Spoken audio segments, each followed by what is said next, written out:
Oh my God, in my hair, the bang is getting so. Oh wait, let me fix this. Hey! Oh, the bang is getting so big. The beauty of natural hair. The beauty of natural. It was so sleek. Oh well. Oh well. Anyway, how are we doing? How are we? Happy Friday, guys. Thank you all for joining me on Friday. Look at us in the house. No life. How are we doing? Thank you so much for being here today. We are going to talk about all of what has been going on with Love Island up to now. I have not gotten any tea on what's going on with them Love Island people up in that Airbnb in probably in the Hollywood Hills.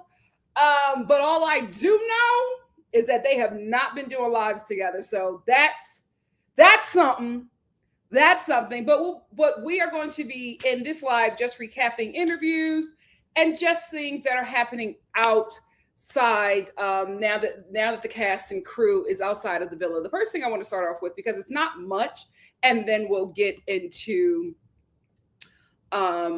everybody else. I'm just going to talk about like the top four, because that right now is the most, I hate to say it, but those Nicolandria and Chile are going to be the most successful people from this season. It's starting to look like, because my God, today, nobody is talking about Amaya and Brian anymore, and they won, which lets you know that this show picked, no shade to Amaya and Brian, but it's just very apparent that the winners were either going to be Nicolandria or Chile's.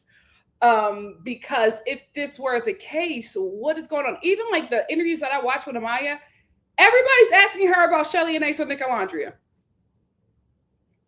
Like, they are the winners of this season. But I just want to talk about this really quickly, because my God, today, she didn't take my advice. And I don't know why she didn't.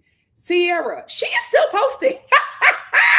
Like, mother is very active on like her Instagram, her TikTok. And I'm like, why are you not just resting? Like, she posted this and she said, there are so many things I want to say about my experience and the show, how I feel coming out of it. What do you want to know first? I don't. Ghetto birds. That's close. Well, LA loves their gangs. Anyway, I just don't know why this young lady is not just taking a rest. I don't understand. I guess she is trying to recoup maybe what she lost, but it's just like, you got to sit in mourning for a bit, because if not, it just looks like you said it to move on. You know what I mean? Like, you gave the apology to move on. I'm not saying that she has to be in hiding forever, but I would say my suggestion was always to come out New Year's Day. Say Happy New Year, everyone. Ready to start this new year off fresh, more mature, a better person, something like that. You want to talk about Love Island? Not right now. Because if we got to talk about Love Island, we got to talk about why you were no longer there. Like, I would leave that in the past. Everybody knows you was on Love Island. I would honestly leave that in the past and try to work on some other things. But she really wants to ride this Love Island wave. And I'm like, I don't know, mother. I do not know. But props to her. We're first going to start off, well, now that she's out the way, let's start off with my babies, Chili's. I love them so much. They have been doing a lot of interviews and just really fun and positive and upbeat. They have been looking so great. I'm so proud of them. And I honestly feel like this couple is going to be very, very successful. Now, remember when we talked about it before, I was just like, there go my babies. I was just like, I think that Ace is going to be one of the most successful people outside, that will come out of Love Island. I don't think that he will be the only one. I think that Ace and Shelley's and Nicolandria are going to be very successful. Here is why. I see them all having a legitimate trajectory to being legitimate celebrities. Like with Ace, I see him working in sitcoms. I see him working in movies. He might be in Bad Boys 4. I'm not saying that I know that, but I see that that's where he's going to go. He's going to absolutely be embraced by the Black entertainment community, as well as Shelly and Alondria. I feel like the buzz is starting with them in Black entertainment spaces, and Black entertainers with power, with influence, are coming in and not just protecting them, but bringing them into the fold. And I really see huge things for those two couples. And honestly, if Nick can act, I think he's going to be great as well. Shelly is really good. I've been seeing like a couple little acting things from her. So her as well. I really see all of them just being really wrapped up into the Black entertainment space. And that's just where, and honestly, that's where you got to break first. When you break in the Black entertainment space, sky's the limit. Sky's the limit. So I really see them being extremely successful. And honestly, not just in entertainment, I see them being extremely successful in like relationship. I thought these kids were going to have fun, but I'm like, why do I see a long haul here? Because I'm just like, Ace is 22. This is his first girlfriend. You know, Shelly is a bisexual goddess. She's older. She doesn't live in LA. But like every time that I see them, I'm just like, oh, y'all locked in. Every time Ace writes a caption on like his Instagram, he ends it with them two. He ends it with Apollo's parents. Nick too. Like these men are manifesting children with these girls. Oh, the young kings are trying to lock it down so early. And I'm like, wait a minute. Hold on. Let them get into the 30s.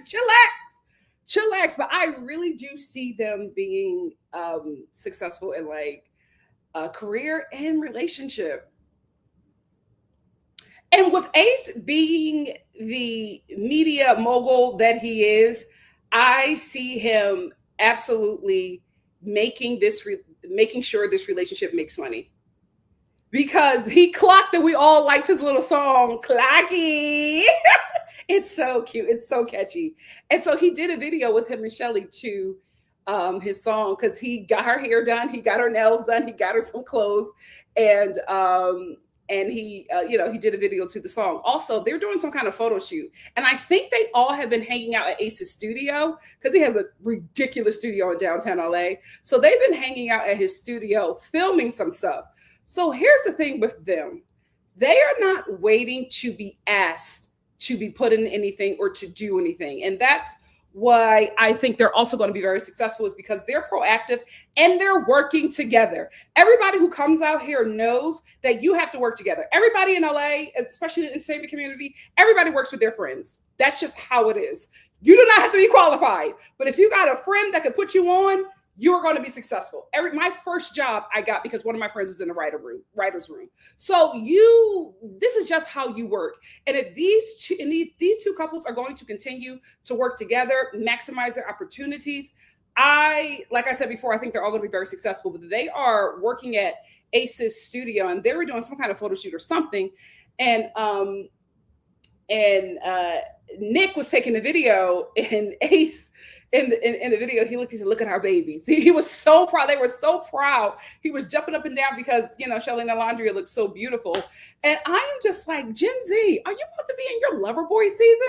I feel like y'all going to be in your Loverboy season. And I love this for you guys. I think the red pill boys are dying off, and they're going to grow up into lover boys. And I hope this is the case for Gen Z, because if these two relationships continue to be popular, where you have the men who are excited, who are yearning, who are leading, who are treating these women like the princesses that they are, that is absolutely going to be a trend. And it is a trend that I do not mind. But again, I think it's absolutely smart for them to start doing their own thing and putting things out there, and not waiting for a studio to do it or an agency to do it. I don't know if they've been picked up by anybody yet. If they have been, it'll be released soon by way probably of, not Variety, what is that other one? Deadline. So I think that's going to happen too at some point.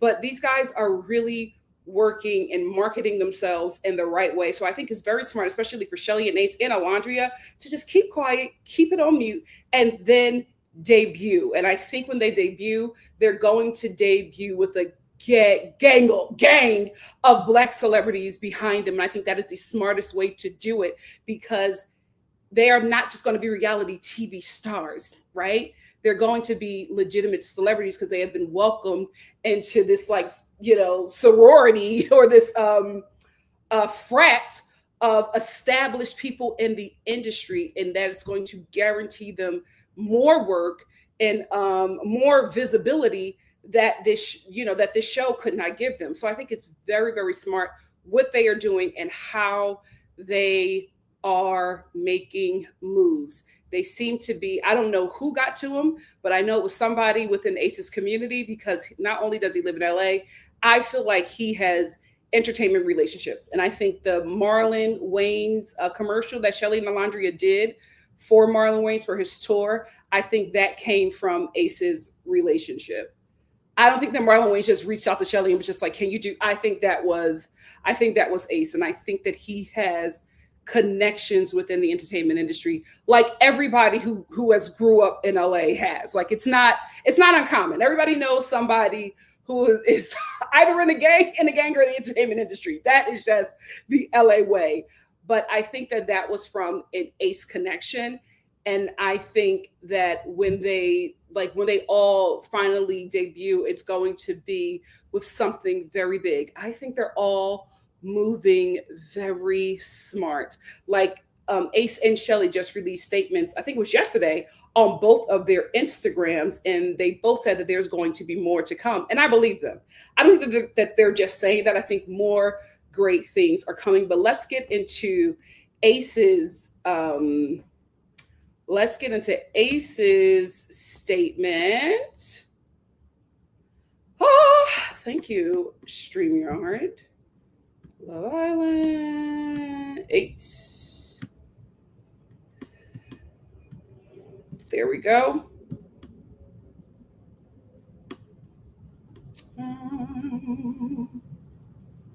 He put this picture up. This picture was up, and I love it. He loves this picture just as much as we do. It is such a beautiful picture, and to me, it describes their relationship perfectly. Because this is what I see, and this is what I want to see. I need every woman to clock in. This is how it should be. But anyway, this is the statement that he wrote on his Instagram, and it was to Nipsey Hussle's victory lap. He said, "My Ace Mob family and friends, a million thank yous would never be enough, but still, with love and grace, thank you to every single one of you who stood by me throughout my time in the villa, who believed in me, supported me, and saw me for who I truly am. I appreciate you more than words can express. Before this experience, I built my name, letting you know that he did not need this show. Before this experience, I built my name and my brand on spreading love, making sure people feel seen, and being a light in this world. That's always been my mission. And stepping into the villa, I made a promise to myself, no matter what came my way, I would stay real, stay grounded, and stay me. I fulfilled the promise to myself and then some. I celebrate myself often because sometimes you have to be your own biggest cheerleader and also give yourself the flowers you deserve." Amen. This journey had its challenges emotionally, mentally, spiritually, but even in those moments, I never let go of who I am. As a man, society will try to tell you how you should feel, what you should say, how you should move. But I've learned that true strength is in honoring the feelings, your boundaries, your truth, even when it's misunderstood. Throughout this process, I never lost sight of God. Hallelujah! I leaned on my faith every step of the way, and it carried me through. I know there are a lot of questions, and trust those answers will come with time. But right now, I just want this moment to be about the love I have for everyone out there. And since I know you all are going to ask, yes, I'm 6'5" after standing on all that business. The truth is, who I am in real life and who I may have been perceived on TV are two very different things. Tell it. But one thing for sure is I walked out that villa a winner. I left with the most beautiful girl in the world, someone who truly means everything to me. And if I had to do it all again, I'd do it 1 billion times over. This chapter may be over, but the story is still being written. And I promise you, I'm just getting started. I stand for world peace, and you can't have peace without Ace. With love always, Ace. I love that boy. I love that boy. I will say this. I don't know. First of all, I don't think they're going to need it, but I don't know if Ace and Shelly are going to continue to work with Love Island. Just because of one, how they're moving. Two, it's obvious that they're turning down press that normally Love Island people go to. Like they are, there's no way they're doing the Val Fouls. We can confirm that, like, they're staying away from a lot of white podcasts. I think Keke Palmer is interviewing either Nicolandria or Shalace next week or the week after next, I believe. And I think they're moving very independent of the show. They're not really clinging on to the show for success, because normally as soon as like we've seen with Huda and Kristen, Amaya, and Ryan, you go on this like tour, and they did one interview when they were newly eliminated and still in the Best Western in Fiji that they put the cast in as soon as they're eliminated. They did the phone calls with Shelly. Celly. I didn't know that she had such a terrible black accent. It was horrible. That faux black accent is terrible. I don't watch a lot of her, but when I was watching the clips of like when the Islanders are eliminated, it was a minstrel show. And I was like, who told her to do? Has she always been like that? It was damn near offensive. Okay. Because I was like, what is this? Hey, I want to let you know. Yes, we got the Islanders on the phone. What? Oh, it was so weird. Anyway, I just thought about it. It was just, ooh, minstrel. Anyway, they did the stuff that you do when you're immediately eliminated, but then after that, they went silent. And I'm like, that's not normal. That's not normal. So I think they're moving independently of the show. I don't think that they will be a part of the Love Island family. I think they're just waiting for the reunion. And then I think they're going to cut ties. I'd be surprised if they're on Love Island Games just because of how they're moving. Nicolandria, I'm not sure. I think Alandria might, be done, but not really show it as much, because I think Nick will remain close to the show. But we will see. We will see. But the way that they are moving, I'm like, you are not trying to ride this wave. And honestly, I think it's because they don't need to. They don't need to ride the wave. Like, they are getting the most press along with Nicolandria out of everybody, and they didn't win. Anyway, here is Shelly's statement. She posted the same time as Ace on her Instagram. Here is my little sis. Here is her statement. Very beautiful. And she had a beautiful picture of her and Ace. She says, "To my cherries." Wait. To my cherries. Oh, shoot. Why don't they? Oh, StreamYard. You are so embarrassing me. She said, "To my cherries. From the bottom of my heart, thank you to those who stood with me since the beginning, to my new fans, to every person, whether white, black, purple, yellow, who will show nothing but love. Thank you. To the women who look like me, who saw parts of themselves in me, who felt inspired or found a little more light and confidence through my journey. I see you, I feel you, and I love you. To the men who supported me and may have struggled with showing vulnerability, I see you." Wait, let me take this off. I hope I'm not missing anything. I see you too. You are valued, and your strength and softness matters. Then she says,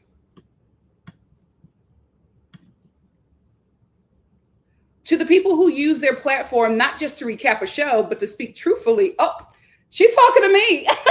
To speak truthfully about the deeper realities Black women face, your words meant everything. You reminded the world that we are layered, emotional, complex, worthy, and real. Thank you for holding the line of truth with me and for me in times where the hate seems stronger than usual. Know that your love has towered over hate. It's carried me, held me, and helped me find so much grace and happiness in my heart. Oh, Shelly about to make me cry. Because of you, I never lost sight of who I am. I stand for love and peace. Yes, Ace. Never hate. My time in the villa was one of the most beautiful experiences of my life. It wasn't always easy. There were plenty of roller coasters, lessons, and unspoken moments, but I wouldn't change a thing. It led me to someone I truly adore. For that alone, I'll always be grateful. Grateful. Then she continued to say, I've never been angry with the world for having opinions. A lot occurred and went unseen, but understand that you're only seeing a glimpse, maybe 10 minutes out of my 24-hour day in Fiji. Even though many things were out of context, it could never stop me from expressing my love and gratitude towards all of you. I love you all, even the ones who may not love me back. How I see it, at the end of the day, I won. I have my man, period. My circle work. I have my peace, amen, and I have you. Aww. Aww. And the final clip from her kind words is, I just ask one favor, that my supporters turned family continue to spread love and not hate. Hold up! Why didn't you do this? Keep lifting each other up. Keep choosing compassion. That's how we change the world. Thank you for bearing with me during my little break, but we're so back, baby. With love always, Shelly with a cherry on top. And she ended it with this beautiful picture. She had a bunch of pictures, but she ended it with this picture of her and Ace. Oh, Clacky! So adorable. Look how they're moving. I'm just proud. I am just proud. Look at how they are moving. They're going the real MLK route. I love it because they're going to be Malcolm X at that reunion. They're going to be Malcolm X at that reunion. Next up, we have Alondria, who has been very quiet, along with Shelly and Ace. But I think Alondria has had to be more visible because of Nick, because Nick is having a good time. He even said it in one of his interviews. He was just like, I hope it's not too much. I'm just really excited. But Nick is just having a good time. Also, the process is easier for him because he's a white male. Like, he's not going to, he probably hasn't received any hate. So he's going to have a much better experience than Alandria. But I do think that he is checking in on her. She has mentioned that and making sure that he is okay. But because of all the hate that Alandria has gotten, Huda fans and her supporters have been very mean to her. We've talked about the George Floyd meme that she knows about. We've also talked about how they have hacked her account, and she's trying her best to get back into it. They hacked her account and they started posting things about Huda. They removed her followers. She has been attacked viciously, and there has not been one apology given from the lady formerly known as Hilton. So it's just been a really hard time for her, and Black women who have seen this have started to send her love letters. This was started on TikTok by a creator, and they just wanted people to write into the comments how they feel about Alondria and to just send her lots of love and joy. And according to Nick, she has seen it and she thinks it's so beautiful. So here are a few of the comments. This is from commenter R, says, Dear Alondria, I admire you so much, the way you walk, speak, and treat others with so much grace. I'm so happy that you finally put yourself first and that you're happy with Nick. We all love you so much and wish you the best for the rest of your life. Blessings also, right? Dear Alondria, we love you. You're a diamond. Keep your head held high. You are beautiful, exceptional, and full of grace. God will continue to bless and protect you. The haters can't get past God. Amen. Kara Boyd said, Dear Alondria, watching you change my brain chemistry. A poised, brilliant, gorgeous, kind Black woman. You're a breath of fresh air to our entire community.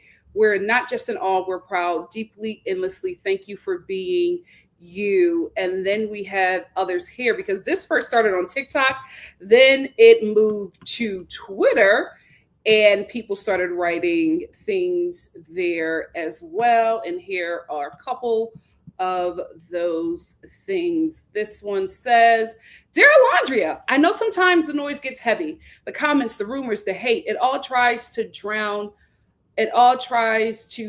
out the truth, but hear me now. The love outweighs it all. And even when it feels like the world is turning its back, please know that I'm here. Even if you don't know me, even if we've never spoken, I'm here because you, Alondria, you are the most beautiful woman I've ever seen.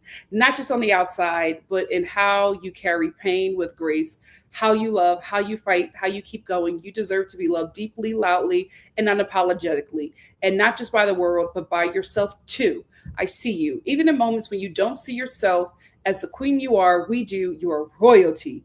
Even with the crown a little tilted, even on the days where the mirror lies, you are a queen always. So let Nick love you. Let him remind you of the softness, the strength, and the magic that lives inside you. Let yourself believe you're worthy because you are. You are not too much. You are not too hard to love. You are everything someone has prayed for. And no matter what happens, no matter what people say, I hope you never forget how loved you are, even by strangers." This is from Benita, and we're going to do one more from, oof, they've been writing it here, child. We're going to do one more from Havana. Havana said, "Thank you for showing the world that dark-skinned women like us are not only worthy of being loved, celebrated, and chosen out loud. Your presence was powerful and your light is undeniable." And it's like hundreds of these guys. So like on all social media platforms, everybody is writing love letters to Alandria, and I just love it. I think it is so extremely beautiful because of the hate that not only Alandria has been getting, but also Shelly. And we know that why they are receiving it because global media is not used to seeing dark-skinned Black women love the way they are, especially in America, because of the narrative that is put out that Black women are not desirable even by our men, which we have found is not true, which a lot of us know who are in Black spaces. But, you know, that has been pushed out by the media, the American media, just because it wants to take power from said community. And a lot of people had a hard time seeing something like that. So that is why those two young women experienced the hate that they did. But I'm thankful that the community, especially Black women, are locking in and making sure that these young ladies are protected. Now, let's get into some of the interviews and podcasts that have been Nicolandria and Ace and Shelly heavy. Here is the thing about this before we get into it. When I said earlier in this live that I had watched some of the the after the villa calls or whatever, where people are getting eliminated and they have to talk to Shelly, the minstrel, and I watched back. Oh, I watched back Ace and Shelly's phone calls from the Islanders who were yet eliminated. The craziest thing, not even crazy, but it's just like, does this lady not know that we can see everything? That we've seen it all?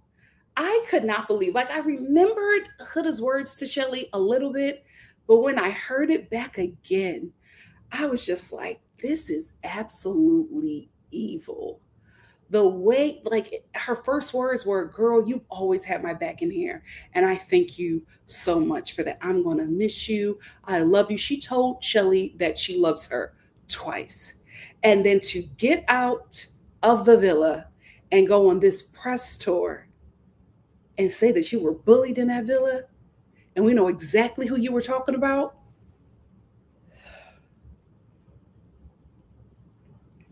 Absolutely evil. Like, I watched it again and I'm like, how does a bully have your back?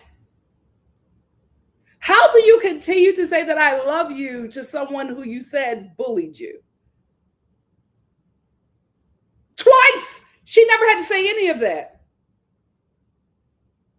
Evil. Anyway, the best interviews that I have seen personally out of this, and I guess again it's because I'm a millennial and I just grew up with journalists, the podcasters, just like regular people who got famous from like a TikTok video being journalists. That's weird to me. That's weird to me. So out of all the podcasts that I watch and all the interviews that I watch, Access Hollywood to me had the best. And here is why. The best one was by, I believe her name is Lauren Hubert. She is actually a journalist. She is actually someone who is educated in journalism. She has a journalism degree, and she has been working now in the entertainment industry as a journalist, an entertainment journalist for over 10 years. So her interviews with NICOLANDRIA, in my opinion, was the best. She knew what to ask. She knew how to communicate. It was just professional, but it was also fun. And it was just, for me, it was a breath of fresh air. It was absolutely what I have been missing. But Access Hollywood has been putting out the best interviews because they actually have entertainment journalists. Education matters, interviewing these couples. So I'm going to start with the Access Hollywood interviews. The first interview was with Nicolandria.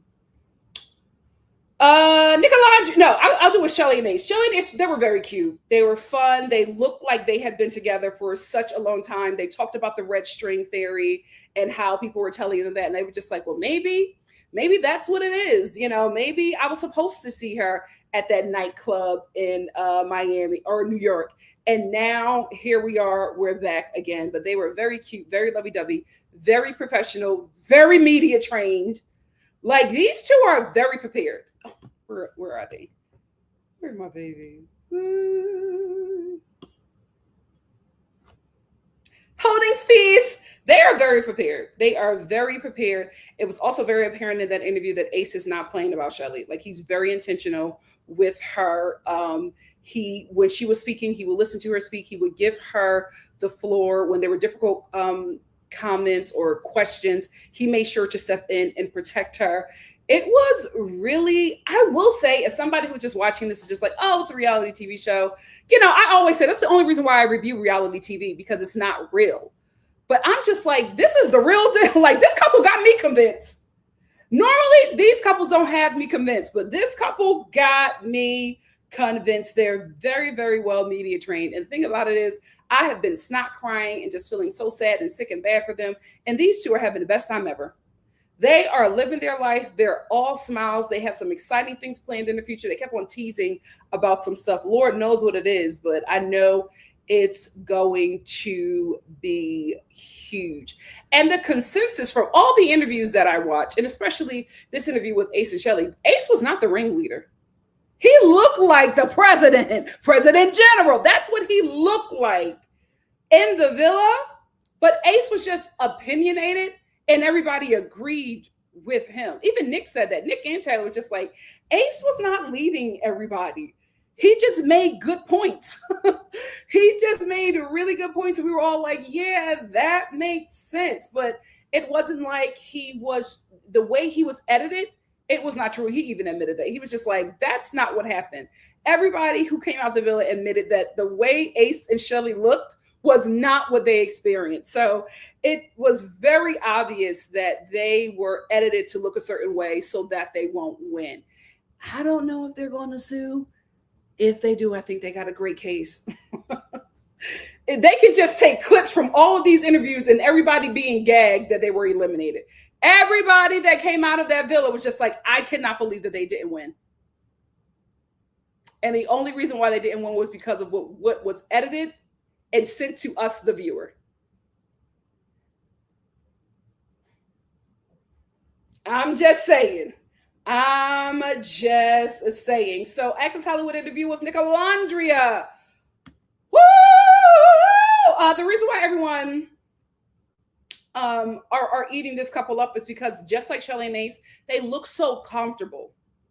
They really, really do. Like, Alondria was just like a totally different person. She was touching his face and she called him her man. And it was just like, we did not see everything. Like, these people are booed up. They look like newlyweds.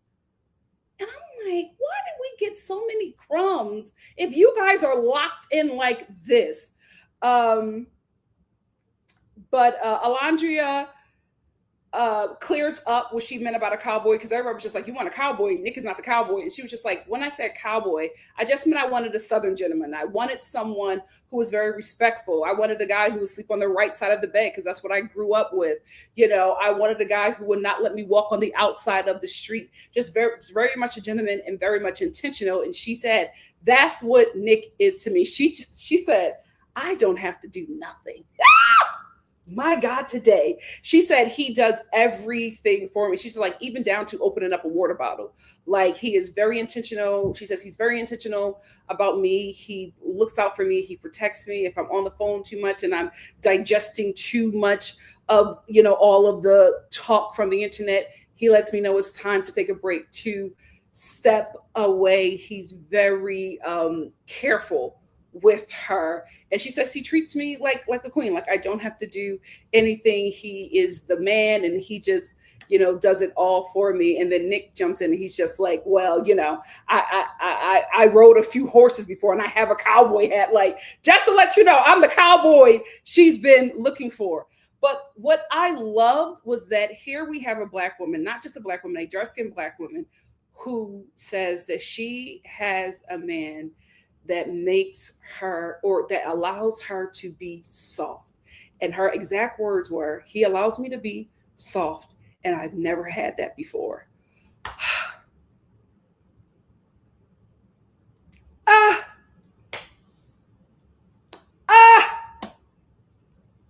It got to work out. It got to work out. But what I also noticed in all the interviews that I watched with him is that he looks at her dearly. Like, he looks at her dearly. When he talks about her, his eyes light up. I'm like, we miss so much of this.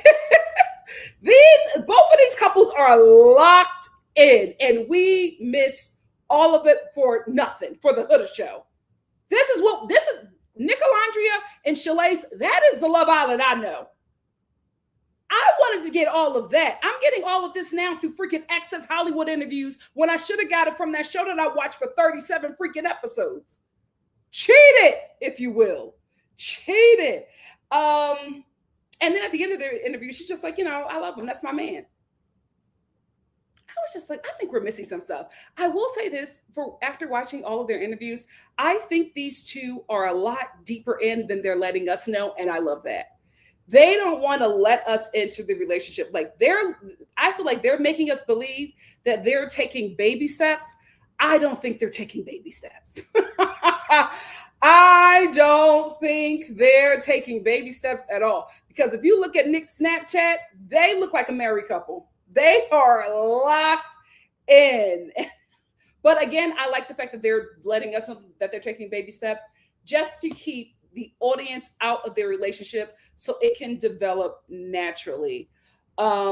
Nick absolutely wants Alondria to move to LA. And she's just like, I don't know if I'll do it. And the host is like, move to LA. And here's the thing. Again, if they were actors, I would be like, you don't have to move. They're reality TV stars trying to become legitimate celebrities. You are going to have to be out here. You are going to have to go to events. You are going to have to be in the space to be able to make certain moves. You can't do that from Alabama. You can't do that from Houston. You can't do that from Florida. Nick already lives here because he does like modeling. Alondria doesn't, and I think she absolutely needs to make that move. That will be the best thing for her. I will say, for the both of them, they have let us know at every interview that they have done that they are coming guns blazing to this reunion. What the hell is going to happen? Because every time it comes to the reunion, the both of them change. When it's time to talk about that reunion, Nick is just like, yeah, some people have been saying some stuff online. They switched up. And I'm like, switched up? What is going on? They both said, we're making a list and checking it twice. And Nick is like, I'm printing out stuff and I'll have my receipts. So these two are ready. These two are ready for whatever this reunion is going to be. And Nick keeps on talking about the show, showing the receipts. So I don't know what he's talking about. He never mentions it. He never mentions what it is specifically, but he said that there is something that we did not see that he wants to show at the reunion. Hopefully, we will get to see that. So the next two interviews I want to talk about is Val Files and Chicks in the Office. My commentary on Val Files and Chicks in the Office is that the bar is low for white people. Those podcasts are terrible. Zero professionalism. It's like they all look like they rolled out of bed. The way they communicate to their audience, these are grown adults who have the speech patterns of 13-year-olds. There's so many likes in their sentences. I'm just like, hold on. This is a legitimate, like, this is supposed to be journalism, but it's so hard to get through. And I'm like, I cannot believe that this is these are popular podcasts, especially Chicks in the Office. Oh, yeah, Nick. Yeah. So, yeah, like,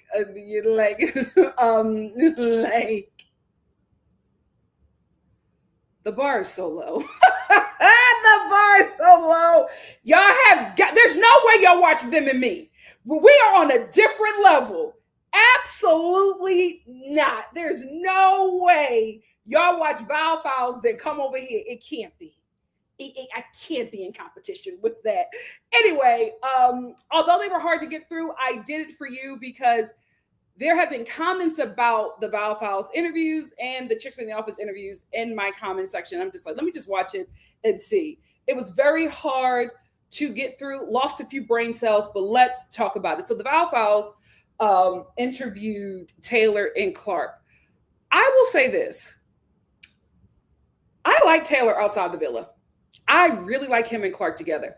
I'm telling you, Shalace, Nicolandria, and Clark and Taylor, whatever you're going to call them, cowboy and bust down girl. I don't know, but they all seem like they're going to work. And that's blowing me that it looks like we have three very successful tight couples leaving that show. Taylor was very enjoyable outside of the villa on this interview, especially Clark. They seem to really like each other. Clark is waiting for him to ask her to be his girlfriend. She's looking for that, and he's just like, I'm going to do it later when I could do it the right way, because when I asked her to close off, I did it so big. I want to do it a special way again. He is not leaving Oklahoma because he's serious about vet school, and he has 3 more years. He's going to finish it, and he is going to be working with large animals, mainly horses, with equestrians. Like, he really has a career path. He is not trying to be an Instagram baddie or a reality TV star. So he's really serious about that career. And he is also from a black historic rodeo family. Like, he is generational, a generational cowboy. And that was good to know about him. And it was just also really good to see him and Taylor. They didn't look like they worked to me in the villa. It didn't look like Taylor Clark would be interested in him. I also found out in that interview that Clark was asked to be on Love Island. She never submitted. She never applied. They asked her to be a bombshell. She said, they reached out to me. I said, really? Oh, okay. But I see those two working as well. Dare I say they're perfect for each other. Like, watching them on his interview, I'm just like, oh, y'all make sense. Y'all really, really work. And I'm glad it worked out for them. I'm glad it worked out the way it did. I just wish he would have treated Alondria better. But that had to happen so that Alondria could get her cowboy, and so that he could get Taylor could get his bust down princess, because they look really good together. They were laughing together. It didn't seem fake or forced. Now, before, I was just like, oh, Clark is not going to stay with him. And now I'm just like, is Taylor in game for her? because I feel like we don't got much longer with like I feel like he probably gonna lock it down. He is very excited about her, and Clark is very excited to be taken care of, and I think she's absolutely going to get that if she can hold on with him for vet school. I think after them 3 years, we might have something official, like something serious. I think if they're together 3 years after he graduates, I think these two are going to be married to have kids because I can absolutely see Clark being his wife and a mom because Clark gives me that. Like Clark, no shade, Clark doesn't give me career woman. Okay, she gives me taking care of wife and mom. Like that's what she gives me. You know, the Southern girls are normally raised that way, but I cannot believe that they look so good together. Like it made sense. Like I'm literally watching this interview and I'm just looking at them smiling, like, oh, catching myself like, oh my God, I thought I hated him. But I think it worked out for the best. Because that's a really good coupling. And also, this just continues to confirm that this show was edited poorly for the Black people. Because Taylor even said in this interview that him and Alondria had a strong connection, so he didn't care about Casa. He didn't intend on meeting with anybody in Casa. He didn't intend on leaving with a bombshell in Casa or Casa Girl. He was just like, what I had with Alondria was so strong. I was just, ready to get back to her. I didn't even care about Casa or going because I had something strong with Alondria. I'm like, huh? Because I didn't see that. And to hear him say it, I'm like, what was y'all experience? Because what y'all experienced, we did not see in that villa. It was really weird how Nick and his bobblehead co-hosts were so adamant to make Taylor a victim of Alondria. They just spoke so poorly of her. And even like Taylor was just like, like, what are y'all doing? You could tell that Nick and that bobbleheaded co-host was making Taylor and Clark very uncomfortable with the things that they were saying about Melandria, and then like Nick gave this speech to Taylor. It was just like, what happened to you wasn't fair. You found someone. It was obvious. I watched it. It was obvious that you had something better with Clark, and it wasn't fair what was done to you. It was so weird that it made Taylor and Clark uncomfortable. And then he asked Taylor if Nick and Alondria are the real deal. And Nick is just and Taylor's just like, yeah, they're the real deal. He was just like, they not only are they the real deal, Nick wanted Alondria from day one. And he asked me if he could pursue her. And even Nick in an interview, he said, I asked Taylor if he said yes or no, I was still going to pursue Alondria. Nick was like, I didn't care. Like, I just asked him to be a friend. Did he have a problem? But if he said no, I was still going to pursue her. So we just didn't see it, but it was just very, apparent to Taylor. Taylor was just like, oh yeah, he wanted her from day one. And they had something from day one, but we just locked into different people and everybody was just being respectful, but they both liked each other from jump. Nick didn't want to hear that. He is such a hater. I hate a messy man. Oh my God. Build something. Why are you on the podcast gossiping about reality TV shows with your legs crossed? Sit down. Anyway, while on this podcast, Ace calls or whatever, or they asked Taylor to call Ace, and they actually did it to be manipulative because it was obvious that they reached out to Ace, Shelley, and I think Alondria and Nick, and they have not responded. So they wanted to use Taylor to get Ace on the line so they can get the interview with Ace by force. And as soon as Taylor turned the phone to Nick and the bobbleheaded co-host, Ace's face, he was so disgusted. He looked at them and they were like, hi. And he was like, he didn't say anything to them. And then they were just like, oh, he doesn't want to talk to us. Yeah, he doesn't. And then he told Taylor, he said, man, call me when you get out of there. And they were laughing because they knew that they had been trying to reach out to him, but he refuses to talk to him. Smart. Let's get to Chicks in the Office with Nick. Every time Nick mentioned Alondria on this terrible podcast, they short-circuited. They did not know how to accept the fact that this guy has fallen so deeply for this Black woman. Like, they were just like, oh, we don't believe it. We voted for you individually because we like you guys. Like, you two are like so cool, but like together as a couple, we didn't see it. So we voted for Iris and Pepe. How the hell you gonna vote for Iris and Pepe over Nicolandria? You think they had a stronger connection? Same amount of time, but for some reason you believed Iris and Pepe after they both had connections leave that they were crying over. But I love the fact that Nick was very protective of Alondria. He kept on mentioning her. He kept on mentioning that his goal was just to make her happy. Even though it made the host squirm, he did not care. He was always like very careful of how he spoke about her. And he always uplifted her because they continued to ask him about Sierra. Why are you asking him about Sierra when he left the villa with Alondria? Like, it doesn't make sense. It doesn't make sense, but they kept on asking him about her to make it seem like that is who your real connection is. Like, that's why we couldn't believe this, because you were so locked in with Sierra. And he was just like, listen, me and Sierra were closed off. Then the next day she was gone. They couldn't tell us completely what happened, but it was something that we knew was wrong. And he was just like, listen, if she did something that does not align with my views, then I just have to let that go, because even when I got out the villa, I wouldn't want to be with somebody like that. So I started to pursue Alandria, but we went slow because we were friends.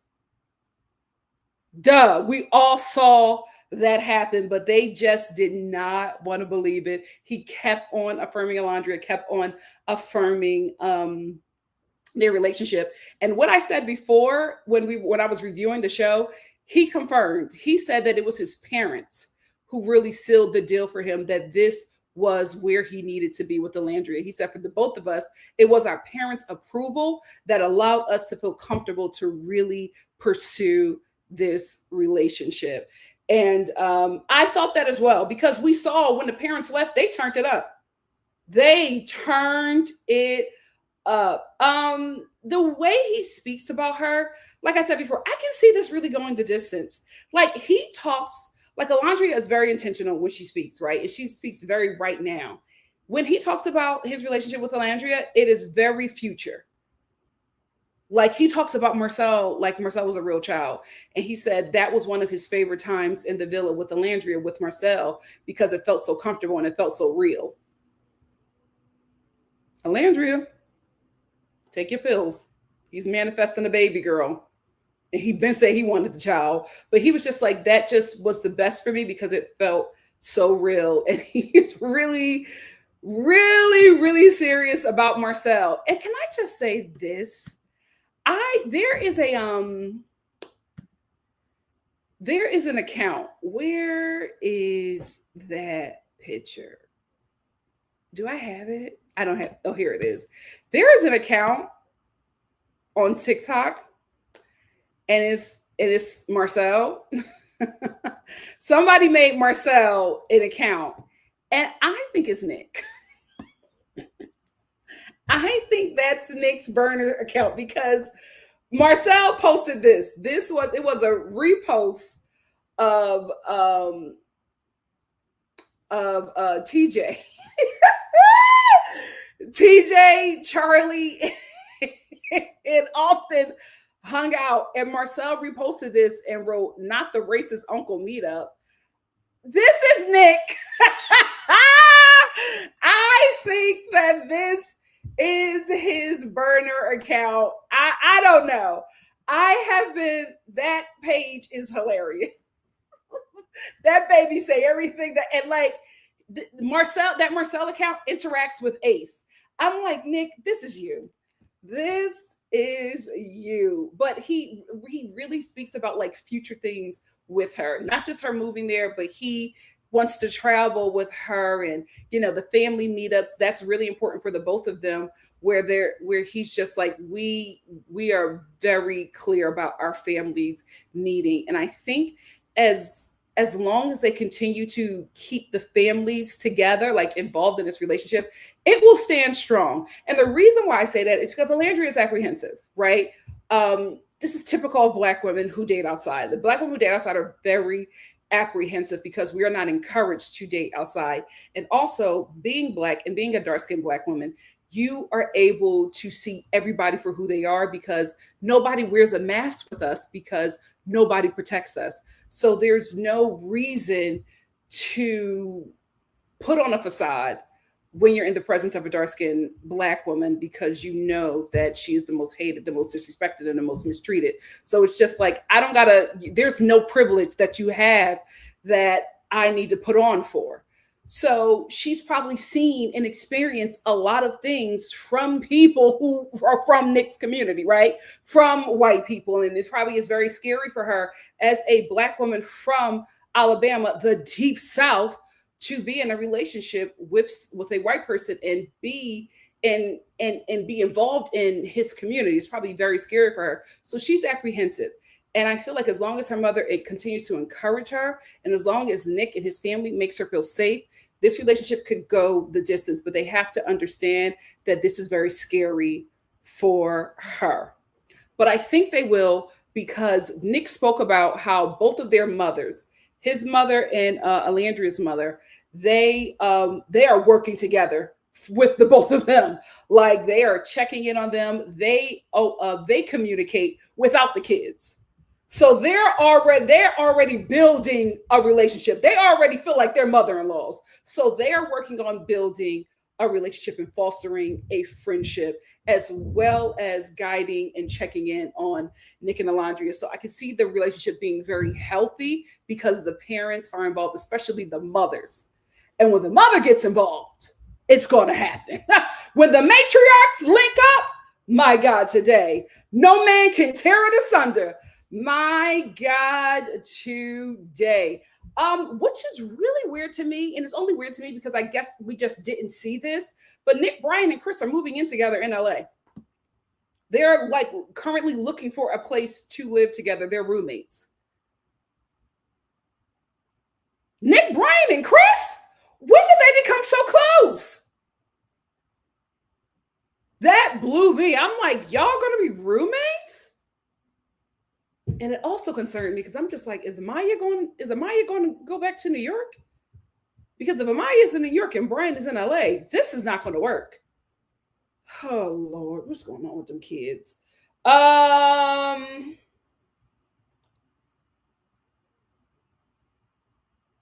thing I want to say about this interview is they brought up Jeremiah, and they were trying to, talk about how Ace, did not like him and wanted to get him out of the villa.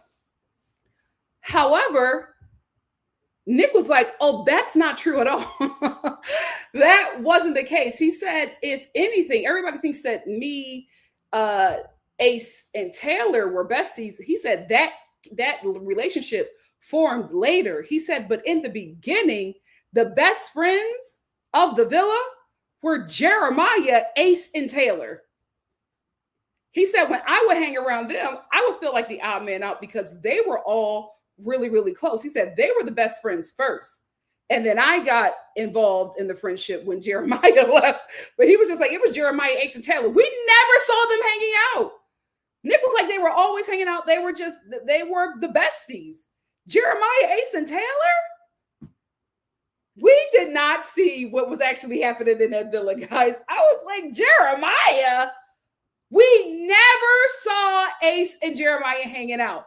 But remember, when they were doing challenges, Jeremiah would be so happy for Ace. And Ace would be doing the same thing in the beginning. Like, it was just, they were always celebrating each other. And I was just like, oh, I think they're all making up. No, they were best friends at that time. They were besties at that time. And that is why Jeremiah was always so happy and hyped for Ace. And that is why Ace was also always so happy and hyped for Jeremiah. And then another thing, and this is from Taylor's interview, he said that he was the one that got Jeremiah because he was just like, Ace is not the ringleader. The issue was that Jeremiah was always hogging the girls that everybody wanted. And he was just like, Jeremiah and Huda, they were just toxic from the beginning, so nobody really bothered with them. But then when Adriana came in, that's when he was just like, it became a problem because everybody wanted to talk to her, but Jeremiah was essentially cock blocking. Like nobody could talk to her. And even Adriana felt a little, that's what she said. She felt love bombed. She felt a little overwhelmed by him because he was always around her. And he was just like, that's why we eliminated him, because we could not explore Adriana because he was all over her. And I was like, oh, that makes sense, because remember Taylor's elimination speech where he was just like, this person is not playing the process right. And they're always, basically they were saying that Jeremiah was possessive. And we were just like, oh no, this is gameplay. No, they were sick of him because they couldn't get to know anybody because Jeremiah always hogged one woman. And they were just like, we're supposed to explore. If we can't talk to her, we can't talk to Iris, we can't talk to Adriana.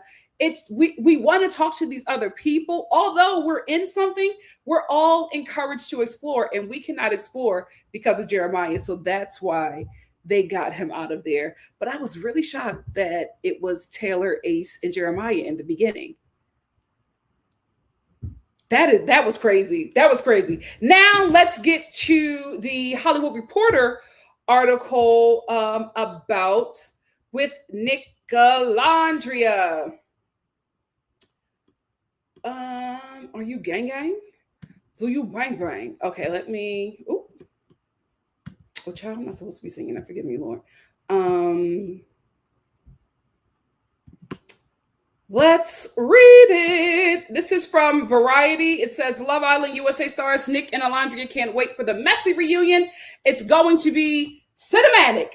The runner-ups for season 7 of the hit Peacock reality series talk with the Hollywood Reporter about their connections, the dates they're hoping to go on outside the villa, and what they're looking forward to the most in the upcoming reunion. The two OG Islanders came in second place following winners of Maya and Brian for Love Island USA. However, they were actually exploring other connections for the majority of the time in the villa. Alondria was getting to know Taylor for several weeks before he later recoupled with Clark, and Nick coupled with Sierra, but she left the show a week before the finale after racist posts of hers surfaced online. Despite the setbacks, Alondria and Nick had at least one thing going for them: America. Since the beginning, many fans have been shipping them together after noticing some chemistry in the first week in the villa.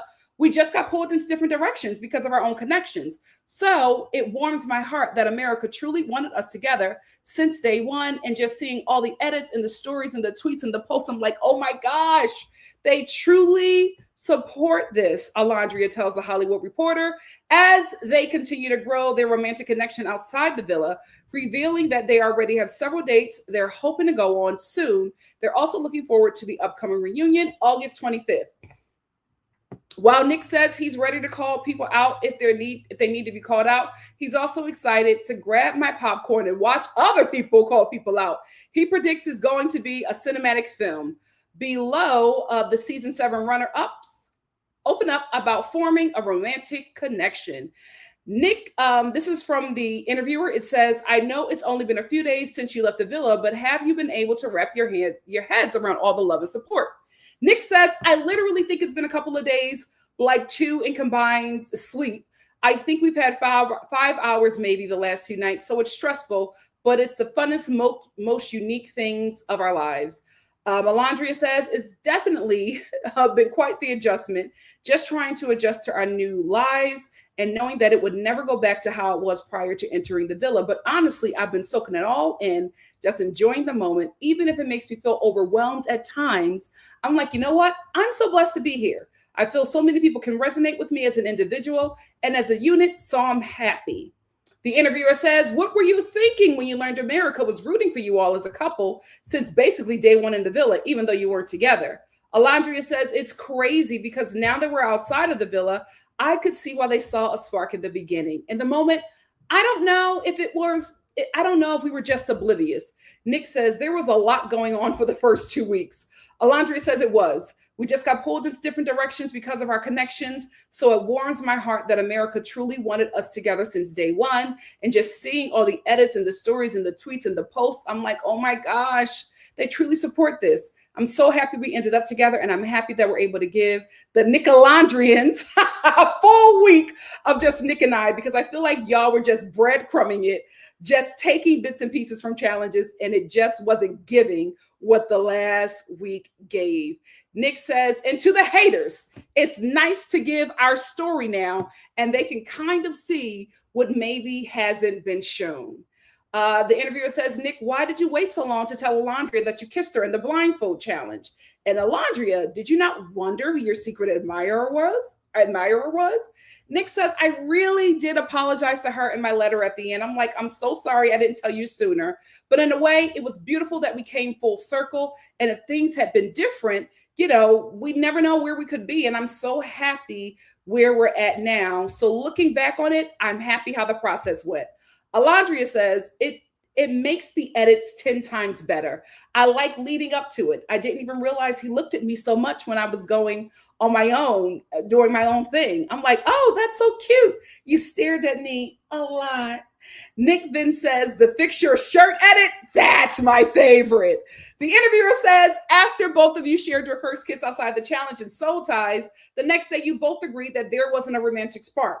Now, seeing where you are today, were you all being truthful to yourselves in that moment, or did that romantic connection just take time to develop? Nick says, a little bit of both. We weren't being completely honest with ourselves, and at the same time, it did take a little time because my connection was still there, and she was coming off of this strong connection. So I think there was just a time to be taken, but at the same time, internally, we're like, but externally, we're like, The interviewer says, since both of you were coupled up with completely different people for most of your time in the villa, what does it feel like to leave the villa as a couple and as runner-ups? Nick says, for us, it was a blessing to be in second place. I think that the journey we had was so rough, and I think when we were considered top 4, that was already a win in my book. Alondria says, I did not expect to come in second at all. It's a little weird because when you spend the majority of your experience with someone else, because you could see you guys making it all the way, and then when it ended up not playing out like that, I actually felt so lost when I lost my connection, because I was like, okay, what do I do now? Like, I'm going to continue to build these connections, but that's all I could do. Because at one point I was like, I'm just going to go home. I don't feel like love lives here. I don't feel like anybody that's supposed to be here for me is here. They're not in the villa, but I'm so happy that I stayed. I was like, I'm going to let the island get rid of me. And it just wasn't meant for me to go. The island's like, Alondria, we're not getting rid of you. It was meant for you to be here. Interviewer says, Nick, now that you know why Sierra left the villa, do you plan on having a conversation with her in the real world? Nick says, today is only my second day outside of the villa, and I'm still taking the time to process everything. Just getting my phone back in itself was like the whole influx of connections, of notifications in life, and I'm just taking time to process it all. Then they say to Alondria, I feel like the viewers seem to really appreciate the honest advice you would give your fellow islanders. Have you always been someone to offer guidance to your friends and loved ones? Alondria says, I am literally like a therapist to my friends, to my siblings, to my parents, even because my parents literally had me. I knew it. My parents literally had me in the 10th grade, 16 years old. So we kind of grew up together. So being that strong of a person for all of them is something that came to me naturally to me. So I knew once I stepped in the villa, I was going to be that nurturing person. People literally were like, she's the glue to this place. Even the guys, they've expressed like, it's so easy to talk to Alondria. It's so easy to be vulnerable with her. She feels safe for me. And that's all I wanted to do. So I'm happy that that was portrayed to you guys, because that's really who I am. I always wanted to make people feel seen and feel heard, and just so they have somebody. The interviewer says, what does the future look like for you as a couple, especially since, Nick, you live in Florida, and Alondria, you in Alabama? Nick says, I think I'll be moving to LA soon. I'm really trying hard to convince Alondria to do the same. Alondria says, yeah, he's trying really hard. I'm a Southern girl, so it's kind of hard to leave.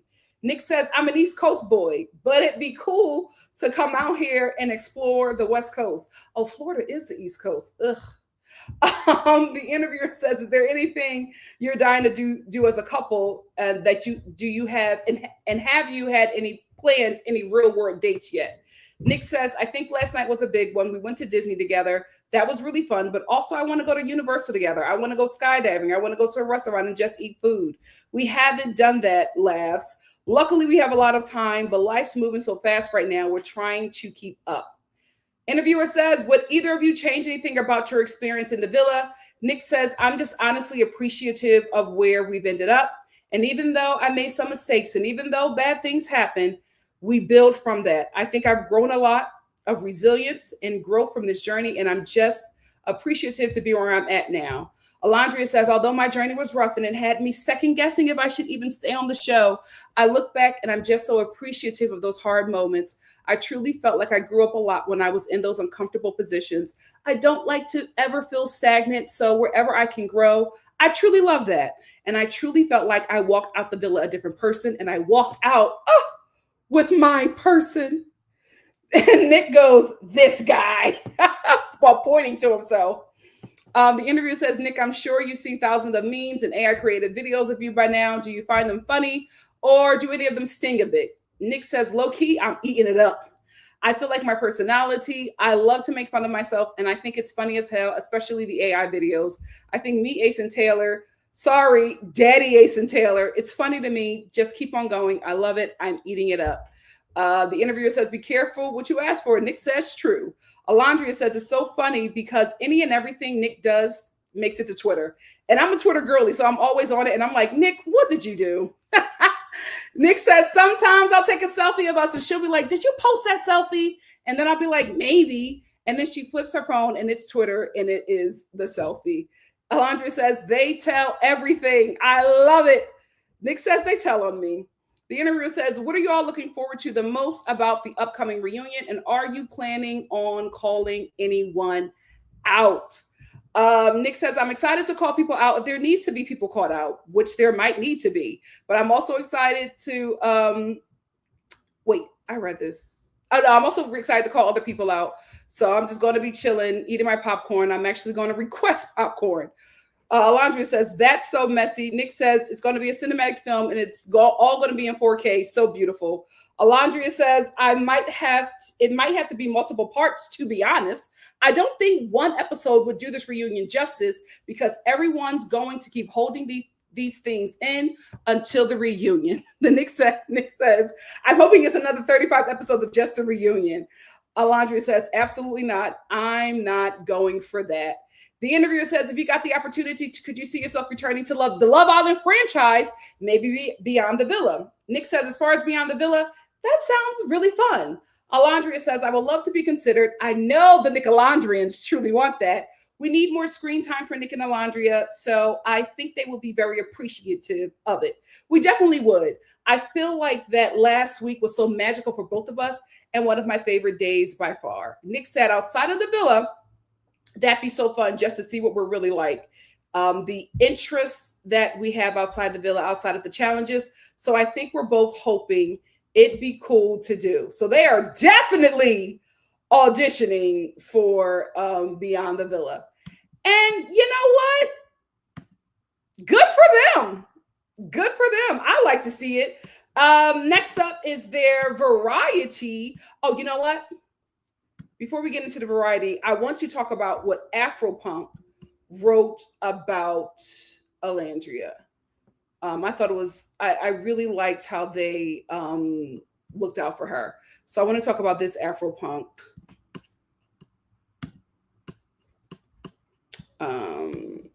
message that they gave to her. So Afropunk, they, oh, you know what? I'll just read it from here. I don't need to bring that up, child. Afropunk, they were one of the first people to talk about just the racism and the bullying that Shelly and Alondria have been receiving. And I took a couple pics of it because I wanted to talk about it with you guys because I thought that was very, what the hell? What's going on with my phone? It's time to get a new one, child. So I thought that was very important. Ooh, there they go. It says OPED, Love Island, Misogynoir, and the reality TV mirror. Reality TV has always been a funhouse mirror, distorting our society just enough to entertain us, but clear enough to reflect the very real structures that shape our lives. And Love Island is no exception. This season, beneath the slow motion kisses, villa drama, and edited sound bites, we witness a familiar pattern unfold, one that Black women know all too well: misogynoir. From the start, it was clear that Alondria and Shelley were entering the villa with a different set of rules, not the official Love Island handbook, but the unwritten one that governs how Black women must move in public. Be composed and never too loud, never too soft, never too emotional, but still warm, open, and desirable. Time again, regardless. Where is a time again? And regardless of what they faced inside the villa, both women handled themselves with a level of grace, maturity, and emotional intelligence that should have been celebrated, and yet it wasn't. Let's be clear. Shelley and Alondria did nothing wrong. They existed. They looked for love. They carried themselves with pride and poise. They were trying enough. They were trying to enjoy this experience as best as they could. And for that, they've become punching bags for a certain sector of fandom, attacked for their confidence, their beauty, their tone, their mere presence, attacked for holding someone accountable. This isn't new.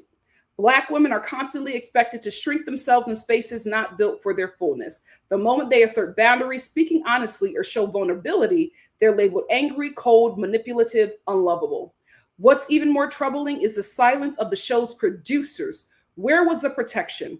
The only public statement made around bullying was in defense of another cast member, ones whose fans are now fueling much of the hate towards Shelley and Alondria. Everyone deserves safety. But when only certain people are centered in that concern, we have to call it what it is: anti-Blackness. Reality TV is entertainment, yes, but it's also programming. It programs our empathy, our biases, our instincts around who we view as victims and who we view as villains. It teaches audiences that behavior is acceptable for certain people and unacceptable for others. And if we're not actively analyzing that, we're watching what we're watching. If we don't properly analyze what we're watching, we absorb the messaging unconsciously. This is wonderfully written. I agree with everything. Reality TV is heavily edited. We didn't see every conversation, action, or situation. Yes, you can come up with your own misconceived notions of someone based on what the show shows online, but it's not fact, and your perception is not justification for anti-Blackness. Black women deserve better on screen, off screen, everywhere. They deserve to participate in these shows without becoming scapegoats. They deserve protection, nuance, and celebration, not to be dissected, disrespected, or discarded. So the next time you tune into Love Island or a similar show, ask yourself, who gets to be soft? Who gets to be forgiven? Who gets to be loved? Oh, they ate that up. They ate that up. And this is the second post. This is the second post on Afropunk's page. I just read this one right here. This is one with Shelley and Alondria. That was beautifully written. We are going to, let me see how long the People interview is. People is not that long, because I've been talking for a while and I want to get your opinions. So, how long is Variety? You know, the Variety one is the best one. So it's a little long, but I'm gonna do this. We're gonna end with the Variety interview. People is pretty much saying the same thing. Love Island, this is from Variety. Love Island USA, Nick and Alondria on their first date, Sierra's exit, dealing with toxic fans. The interviewer says, NicKiColandria stands have said, oh, let me bring up their picture. I mean, I know I have a gorgeous face, but I think y'all, want to look at this hot couple. Her. NicKiColandria stands have said they saw chemistry from the start. How has it been getting your phones back and seeing all the support from the relationship? Landria says all the support is so real, surreal. NicKiColandria stands. Hold on. we're fans, overshadow anything that's negative, and I appreciate them. When I'm feeling down, I go back up to the tweets and the videos that uplift us. I appreciate the people that's behind us. It's been helping me navigate my new reality since I left the villa. Nick says the support feels good. When you're inside the villa, you don't hear too much from the outside world. On our flight home, we were watching 10 hours straight of NICOLANDRIA edits. All we do in our free time is watch them. When we're feeling down, NICOLANDRIA stands behind us. It's cool to watch those TikToks and Reels. They truly lift our spirits. On the other hand, the interviewer says, some viewers aren't convinced about how real your connection is. What's your response to people who doubt the legitimacy of your relationship? Nick, we know the connection that we have, and so does our family. Alondria, they have to understand that whatever's being put out is 1 hour of 24 hours. You don't see every single thing. Nick and I have always had a thing for each other since day one. I kissed him on day one. Just because I didn't choose to go with him doesn't mean the spark wasn't there. It took us some time to get to that point, but that's what makes this connection so special. We've been building up to this point. Interviewer, we have to talk about this kiss and soul ties. It was a big moment for fans. Nick, fans call it a kiss that can be heard around the world. He loves this. Alondria, in that moment, Nick and I were in two different spaces. Our connections at the time were still open. I was still trying to make amends with Taylor. Nick felt like he owed Sierra so much. In that moment, we didn't allow ourselves to feel that spark. It could have been there, but we were trying to convince ourselves that it wasn't because we felt like we owed our people so much.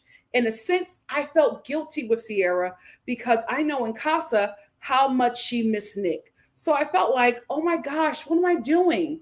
That was the reason Nick and I had the conversation afterwards. Like, oh, I don't feel something. No, okay, I didn't either.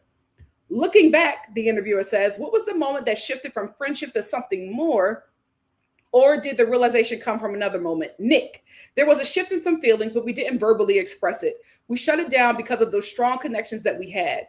Internally, another step was taken. And what is our relationship now? Alondria, before that kiss, all the other kisses we shared were in challenges. That was the only kiss we shared outside the challenge. So I'm like, okay, why did that kind of feel good? But I feel guilty for even saying that. It was just a weird spot that both of us were put in. Once those connections were officially closed, that's when we could finally return to that initial spark where we felt something and enjoy being together without feeling like we owed anybody anything. Interviewer, what does continuing this relationship look like for you two now that you're outside the villa? Nick, continuing this relationship outside the villa is going on dates. Last night we went to Disney and that was our first date outside the villa.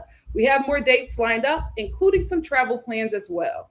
Interviewer, how was it stepping into the real world together at Disneyland yesterday? Alondria, we were soaking it all in. Nick will be there jumping around and taking pictures. I'm more of a reserved one. When people come up, I'm squeezing Nick's hands like I'm scared. It's new for me. I'm just getting used to it. Nick, it's unique. It's something we were both not used to. I approach it at a different level. I'm more outgoing. I love jumping up and down and screaming with them. I feel like I scream louder than they do. Interviewer, you have quite the journey when you begin with Taylor. From a viewer perspective, it seemed like he may have been stringing you along. Do you feel like your connection with Taylor was portrayed accurately? Alondria, I do not think my connection with Taylor was portrayed accurately at all. If I had known from the beginning that Taylor was not physically attracted to me, I would not be going 10 times as hard. I don't want anybody to force themselves to be attracted to me. We could have just been friends. They never showed what Taylor was doing to make me feel the way I did.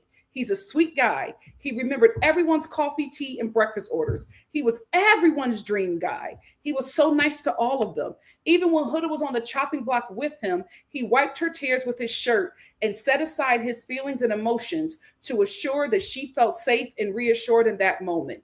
But she was bullied by the villa. Taylor has so many great qualities that they probably didn't show. He was cooking for me constantly and making sure I was good. If I'm cold, he would take his jacket off and put it on me. If my heels were hurting, he would help me take my shoes off, carry my heels for me, and always hold my hand everywhere. None of that was put out there. So it looks like I'm chasing after Taylor and he doesn't want me. Even if he wasn't physically attracted to me, Taylor would always compliment me on what I was wearing, making sure I knew I was beautiful. If that wasn't shown, it's unfortunate because now it looks like I'm just being thirsty. I know my worth. I'm a beautiful woman. I would never chase what doesn't want me, period. Interviewer, you said that you weren't upset with Taylor for exploring with Clark. Just how he went about it. How do you wish he would have handled the situation differently? Alandria, I'm not upset that Taylor found a genuine connection.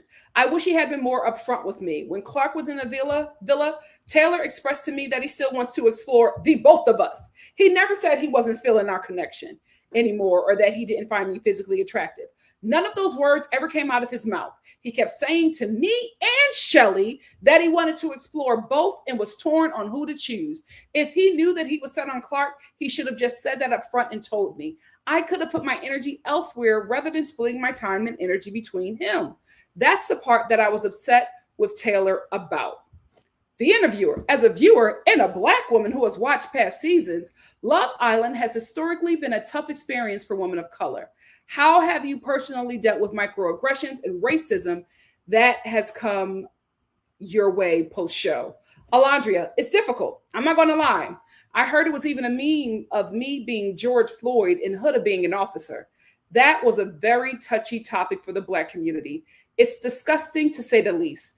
I don't understand how you take a love show and make such a comment like that. I was getting death threats. My family was getting death threats. It shouldn't be like that at all. I just don't agree with it. It's very tough and unfortunate as a Black woman. We feel like we can't truly speak our minds and express our feelings without being perceived as something different. I was everyone's go-to person, which is why you saw those tears when I was dumped from Casa. They were saying she's the glue to this family. She always makes sure I feel seen, or she always validates my feelings. But I was not portrayed as that. I was portrayed as a mean girl. I'm like, how the hell do you paint me in this light?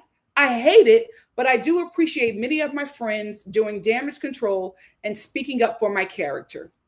The interviewer says to Nick, you developed a close friendship with Jeremiah, which made it surprising when you, Ace, and Taylor decided to vote him out. Can you talk about the conversations behind that decision that viewers didn't get to see? Nick, we had to make group decisions, but I want to keep the details of it. I want to keep the details of it until the reunion. There's more to that story than what was being said. I have a lot of love for Jeremiah, whether he knows it or not. That's all I can say about that. Lord. Interviewer, I want to talk about your past connection with Sierra. Do you plan on reaching out to her for closure since she left so abruptly? Nick, I'm still taking time to process her whole situation and to see where that goes. I'm taking time with Nicolandria to focus on us and this new life we're living. I honestly think that Nick keeps on saying that because he has no intentions of reaching out to Sierra and he doesn't want to sound mean. The interviewer says when she left, you two had just closed off. What made you decide to stay and continue your journey? Nick says, not knowing about the situation, and if I were to leave the villa, it might have seemed like I would be aligning my values with hers. I had no idea. I was left in the dark. By staying, it worked out great. I was able to continue this connection and build with Nicolandria. The interviewer, we have the reunion coming up. Is there any situation or person that you each are looking forward to addressing at the reunion? Nicolandria, I don't know yet. I have to wait until people finish these podcasts. My name comes up pretty often. I don't know what it's for. Let me finish going through those podcasts and see who I would like to have the conversation with at the reunion. I don't have a proper answer to that just yet, but I'm doing my homework right now. Nick, I would like to address Bella and Jeremiah. Those are my top two. Ooh. What specifically do you want to address with Bella? The interviewer says. Nick, some people are appearing on podcasts and saying things that could be or have been misconstrued. I know the public has something to say about the situation with her and Sierra. I want to explain where I was coming from when deciding to choose Sierra over her. This is what I will say. Nick mentioned Bella a lot in his interviews. And what do y'all know what she said about him? Because I'm like gagged. Because he sounds like he's coming guns blazing for her. What was she saying about them? What is he seeing that I'm not seeing? But I will say they watch everything. They watching them podcasts and they are ready. My final thoughts is this. I can't wait for that reunion. My God, today. Now, this is a reunion that'll be worth the 3-part. I need a 3-part reunion. Andy, make it happen. You give us 3-part reunions for them terrible shows. Give us a 3-part reunion for this. because everybody got something to say and I want to hear it. Those are my thoughts. I've talked long enough. What do you guys think? Let's get into it. I want to start off first with my super chats. Hey, Christina, thank you so much for being here. Oh, really? Lip gloss is popping. You know it's MAC. I'm a MAC girl through and through. Thank you, Christina. Cassandra, thank you for the super chat. Cassandra said, just had to send you some love. Love you and the Star family. Thank you, Cassandra. Obviously me, thank you for the super chat. Obviously me said the same people who don't believe Nicolandria didn't believe Kenny and Janae from season 6. Did y'all see something? Did something fly? I love y'all down, but if it's a bug in here,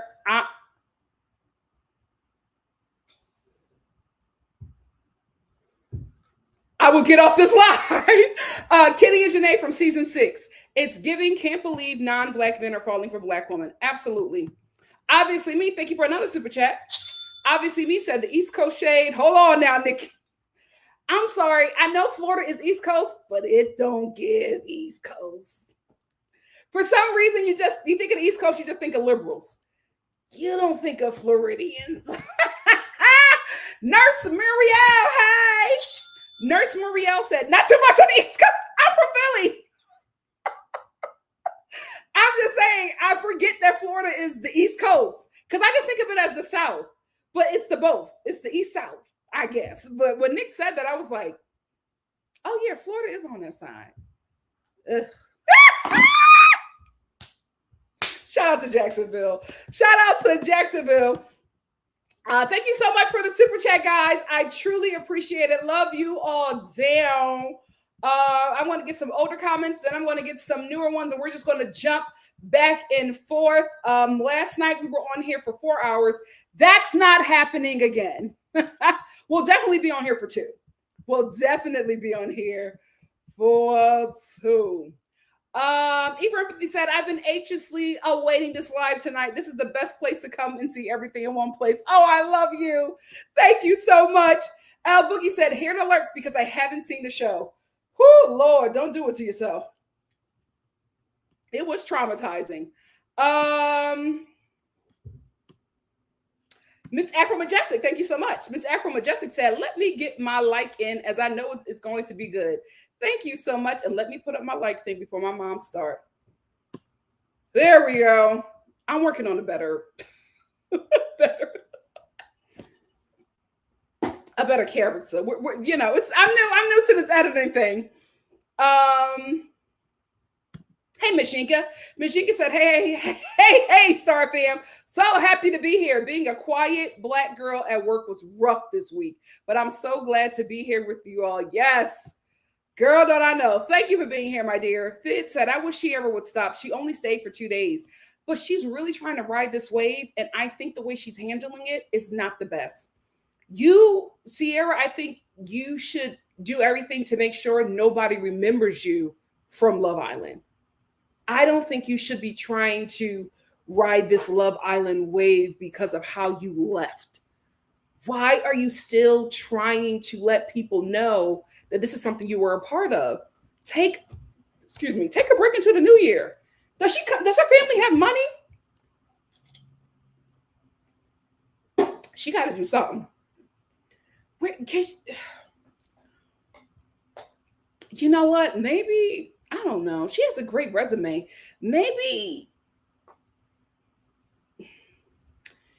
apply to be an overnight shift manager at CVS just for now, just for the next few months, or maybe even Walgreens. I think they have a better environment just for a few months. You know what I mean? And then the new year, come back and see how your influencer money looks, and then you could do that again.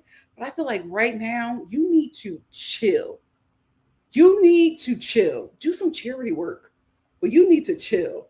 Yes, rest. Why won't she rest? Why won't she rest?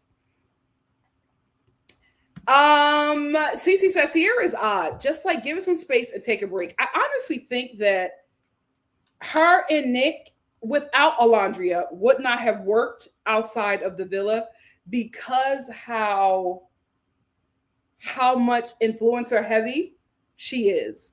Oh my God. This is such a detour. But Minted and Ami Cole are closing. We're losing so many black brands. My God, today. I just thought about that because I have to stock up on both of those. Black girls, chocolate girls. Ami Cole, get all your stuff. I'm about to blow a bag before all that stuff is going there. And I don't know if Minted is still up, but if you can get anything from Minted, do it. Moving on. Solis said, haha, Nikki wants to know first why you're still posting Sierra. Why is she doing? I'm like, mama, chill. I thought that's what let me know, Denise. That's what let me know that they are in good hands. Those four, if they continue to work together, they're going to be eating it up. Eating up money. Eating up money. Hannah said she loves too much attention to hide for some time. I don't think she needs to hide. I don't think it's smart for her to stay in the limelight. Hey, Khalil. Khalil said she wanted all of the attention minus the facts surrounding her departure. Like, that's the thing. You can't have it both ways. If you're going to talk about Love Island, we got to talk about why you left. If you continue to talk about Love Island, that will continue to be brought up. You want that to be forgotten. Stop talking about Love Island. Like, I don't understand. Oh, yes. Devonta said Nick finally got him some clothes and Alondria got her hair did. Finally, that boy had nothing. Hannah said, I think Nick wants to push Alondria to the front and just stay behind her. He does, but I love that he steps out in front of her because, like in the last interview, she said that she's just not comfortable yet. This is really, really new for her. And she's like trying to figure it out. And Nick is comfortable in front, but he absolutely, in all of his interviews, he absolutely made sure he centered her. They are a really great match. I hope they can work it out. I really, really, really do. So Lee said, I love how Nick is really hyping up Alandria's modeling career. Yep. His mom was a model and he is, and you can tell he's going to do everything to get his girl where she needs to be. I cannot wait to see, because they're going to model for True Religion. True Religion wants to send them some stuff, but I think they're also going to do a shoot with them. I cannot wait to see this couple's modeling pictures coming out. I need all the brands to get with them right away. You know who I will want, but see, they were good back in the day. Guess used to have the best photo shoots, especially like bombshell photo shoots. I would love to see them in like Guess. I don't know if Guess is that big now, but back in the day, you used to live for them Guess photo shoots. I want to see them in Guess. I want to see them in a Gap Christmas ad. I used to love them Gap Christmas ad. Give a little bit. Give a little bit of my love to your heart, to you, whatever. But I would love to see them in like a Gap Christmas ad where like they're both like wearing these, those winter hats and they're standing together, smizing and wrapped together in one scarf. I would love to see it. But they also have a very rich look. And because Alondria got body, yaddy, yaddy, Versace. I would love to see her in a Versace ad. Her and Nick. But I need to see her in a Versace ad because I know Donatella would give her a bust down like she normally do. A bust down and just a nice little swing dress. I will love it. Who else? I think they would eat up, not Gucci. Who's the other one? Louis Vuitton. Louis Vuitton.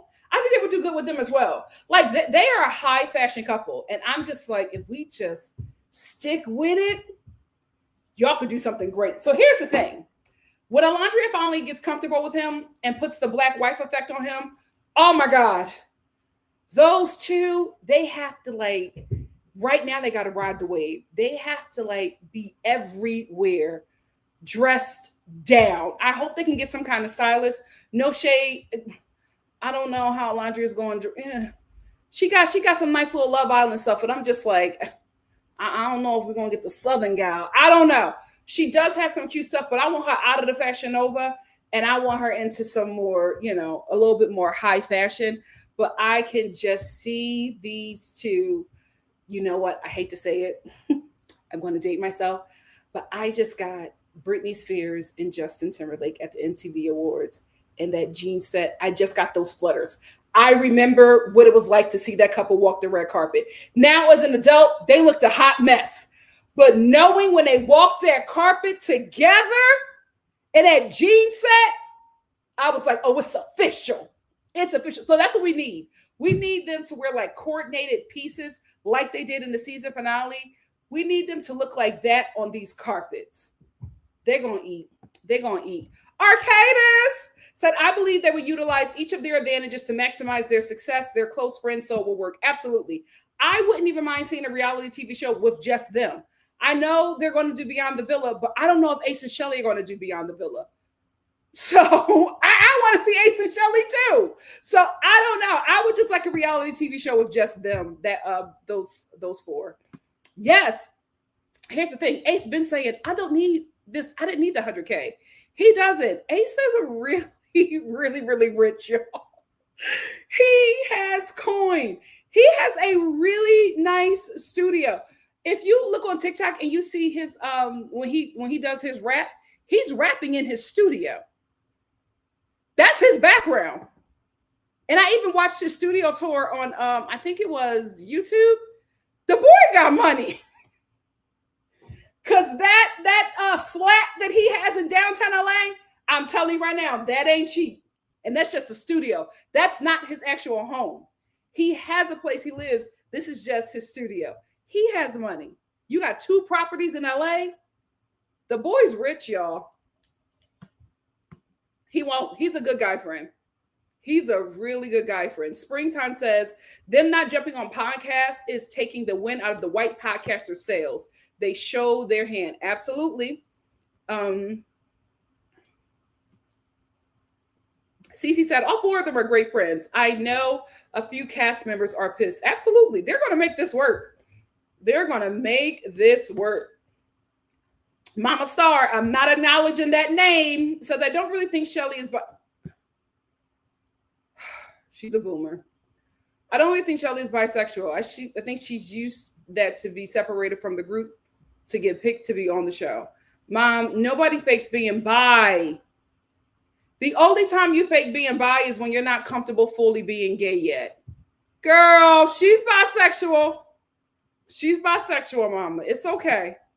It's okay to be gay. I got another super chat. I got another. Where's my clicker? Oh, there she go. Oh, God. Drewski. Not too much on Florida. Several of us are blue here. Thank you for reminding me, my love. Christina, thank you for another super chat. Christina said, Florida is neither East Coast nor South, despite being the farthest of each, because it should be sawed off. I grew up there, so I'm allowed to say it. I'll let you have it. I will say, I've driven through Florida. Remember, when I went to La Crusade in Miami, from Atlanta, worst road trip of my life. I'm never doing that again. I will say this, though. I've only stayed in Miami. Every time I've been to Florida, it's only been Miami. I've never enjoyed Miami. So my thoughts of Florida is Miami. And it's also the way the majority of Floridians vote that has skewed my vision of what Florida actually is. So thank you all for giving me different perspectives, even you, Christina. Oh, Lord. Me too. I hope she gets all the blacks. I hope she gets all the blacks. I will say I have insider tea, but I can't say anything. I can't say anything, but it's going to be good. It's going to be good. Oh, wait. Did I get that already? I got that. Spency said, she likes such a beautiful couple. Glad we held space. Absolutely. Springtime said, Ace is showing off his expensive fits. It's hilarious. He's wearing 50K on the daily. Yeah, he's coined up. Simply Simone said, once I saw Alondria and Shelly link up with Marlon Wayans, I knew Black Hollywood got their backs. Yeah, they're going to work. They are going to work.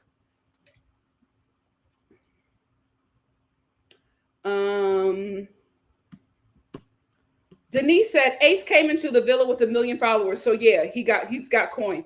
And I think he's almost at 2 million on all of his platforms. Scooter said, I know Ace's best friend is fuming. Where is she even at right now? That was so crazy for her to do that. That was so crazy for her to do that. If you don't know, Ace's best friend has been on TikTok for the entire time that he's been in the villa, dragging Shelly and saying the worst things about her. Now that, like, I think the week of when they were about to leave the villa, she gave an apology. Shelly's mom responded and said, I don't accept your apology. You have been mean to my daughter for weeks. You can keep it. We haven't, Ace has come out the villa. We haven't seen any pictures of her with him or anything like that. But it just really shows, it really, like, your success or any kind of attention will really show you who your friends are and who's really in your corner. And it was so sad because it was obvious that the girl was jealous of his success when she was successful as well. It was very weird. Very, very weird. Audrey said Ace was already pretty big on TikTok and Instagram, dancing with different groups of people. Some of the videos were actually sweet. Yeah, he's a good guy. He's a good guy. I think we can honestly say he got a terrible edit. He got a terrible edit. Simply Simone said, I hope a competing network snatches up Nicolandria for a traveling reality show. Oh, that would be awesome. Who would do it? You know, Netflix is lurking. That heifer loves stealing talent. Netflix is lurking, child. I honestly, though, would want them all to get on YouTube and monetize their success. Because that right there, aside from these networks, you have your own way of making capital. I would love for them to do that. Alexa said, is Alondra even verified on Instagram yet? Her first person on Snap is doing crazy numbers. Nick did good choosing Snap for them. Listen, they got my mom. Nick got my mom on Snap. Okay. Oh, Lord. I don't think she's verified on anything, especially with her TikTok, because it was hacked. So she's working. She's working to get those things together. Yes, I saw that, but it has been debunked. They're just regular degulars. But if you live in LA, you're going to be connected to somebody. Like, if you're from here, Hannah said, as long as they avoid the white people podcast, they will continue to be successful. Absolutely. Absolutely. Me too, brown girl. It was so sweet. It was so positive. And it was basically saying, I don't need this. I'll be fine. And I believe it. Al Bookie said, Ace probably set Nicolandria down and said, stick with me. I got you. Yeah. Yeah. She's such a gorgeous girl. Very, very, very stunning. I love that pic of him holding her in the pool. It just spoke volumes. Adriana, really? She's been fighting for Shelly since she left the villa. What'd she do? Winter said, Nikki, I think Huda will be facing reality soon. Iris spoke out about how Huda treated her. Oh, not a white woman calling her a bully. Yeah, it's about to change. It's about to change. I saw that. I saw people were saying that, but I went to her TikTok account and it was still up.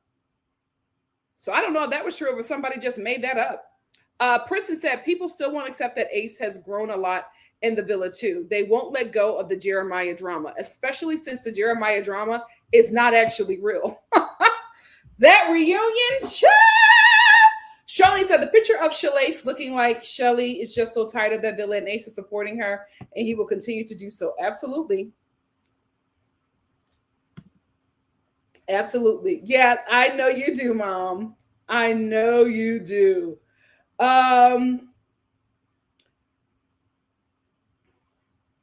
Oh, he does. Whoever they're working with is doing a fabulous job. He said, the night is still young, my loves. So let's get the likes up and make sure you share the video. Amen. He's ridiculously media trained. He's going to do so well in life. So, yes, I was just thinking that. They are so 90s coded, and I love it. I love it. 90s, early 2000s. I love it. Me too, Pamela. It was so sweet. It was so sweet. Alexa said Ace can't have peace without Ace. And Shelly into her letters is with, I have my peace. She said, I left a winner. I got my peace. I got my man. I love them all. Me too. I love them all moving at their own pace. Hannah said, if Shalace choose to not work with Love Island, I think Nicolandria will also refuse. We'll see, because Nick and Alandria want to do Beyond the Villa. So we will see.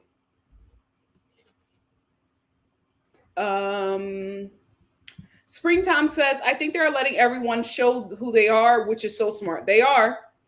Stephanie Simone says, Shalace did exit interviews with Variety, ET, Complex, and Access Hollywood. They've been MIA since. Yeah, because they're doing their own thing. A minstrel and a lace front. So weird. Springtime says, Love Island moves so weird with Black women, and it makes no sense since they are the ones that bring the views every time. B. Nickel said, my question with Sally is, does she have bodies on her name? She's trying to find herself. She's trying to yes, I saw that. The only reason why I didn't talk about it is because they pretty much said along the lines of the same thing they said in the Access Hollywood interview. Pamela said, Shelly's just sitting there like a princess and Ace will do all the work. She trusts him. And I love seeing that. I think it's so poignant to see two dark-skinned Black women be loved on by men and cared for and just treated like queens. Like the way they held themselves in that villa spoke volumes, and they had these men at their feet. There are so many young dark-skinned Black girls who needed to see that. They needed to see that in the midst of this hate. They needed to see those girls win, and I love it. I love it. And that's smart if she did. And it's unfortunate for, the young Black girls, but right now it's just really bad. Then said, I love that Shelly and Alandria have men who are obsessed with them to the fullest. When Nick filmed that video of Ace saying, look at our babies, and just being so excited about them, and you can hear Nick screaming in the background in agreement, I was like, I love this. I love this. Gen Z, I really hope you're in your lover boy era. I really do. Devonda said, let them clout chasing Islanders talk, but when their reunion next month, they're going to switch up. Here's the thing. I feel like, especially if Nick is going to be moving in with Brian and Chris, I feel like there's going to be a lot of them going in as a strong front. And I think that everybody who has been talking smack about them, I think they're getting dragged. Glow said, did Alandria's Instagram get hacked? I haven't seen any posts of her, but I know she's one of the normal. I'm not sure. I think her family is still running it because she hasn't been home yet. So she has to get back home. The girl has a job. She has a family. She lives, in Houston. Her family is in Alabama. So she's going to have to be home for a minute. I saw that. Is he a Q or a Black Israelite? Either way, the kids are dumb.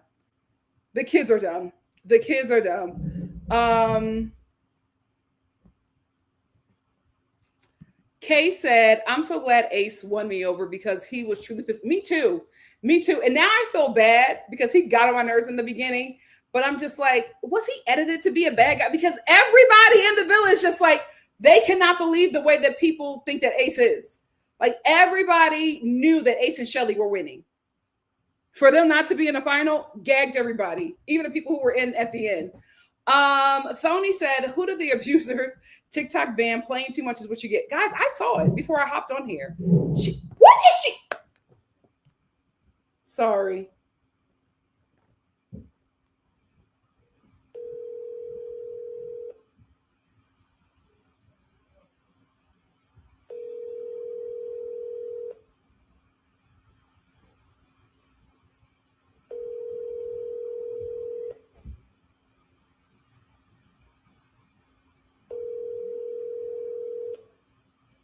Telephone number 8.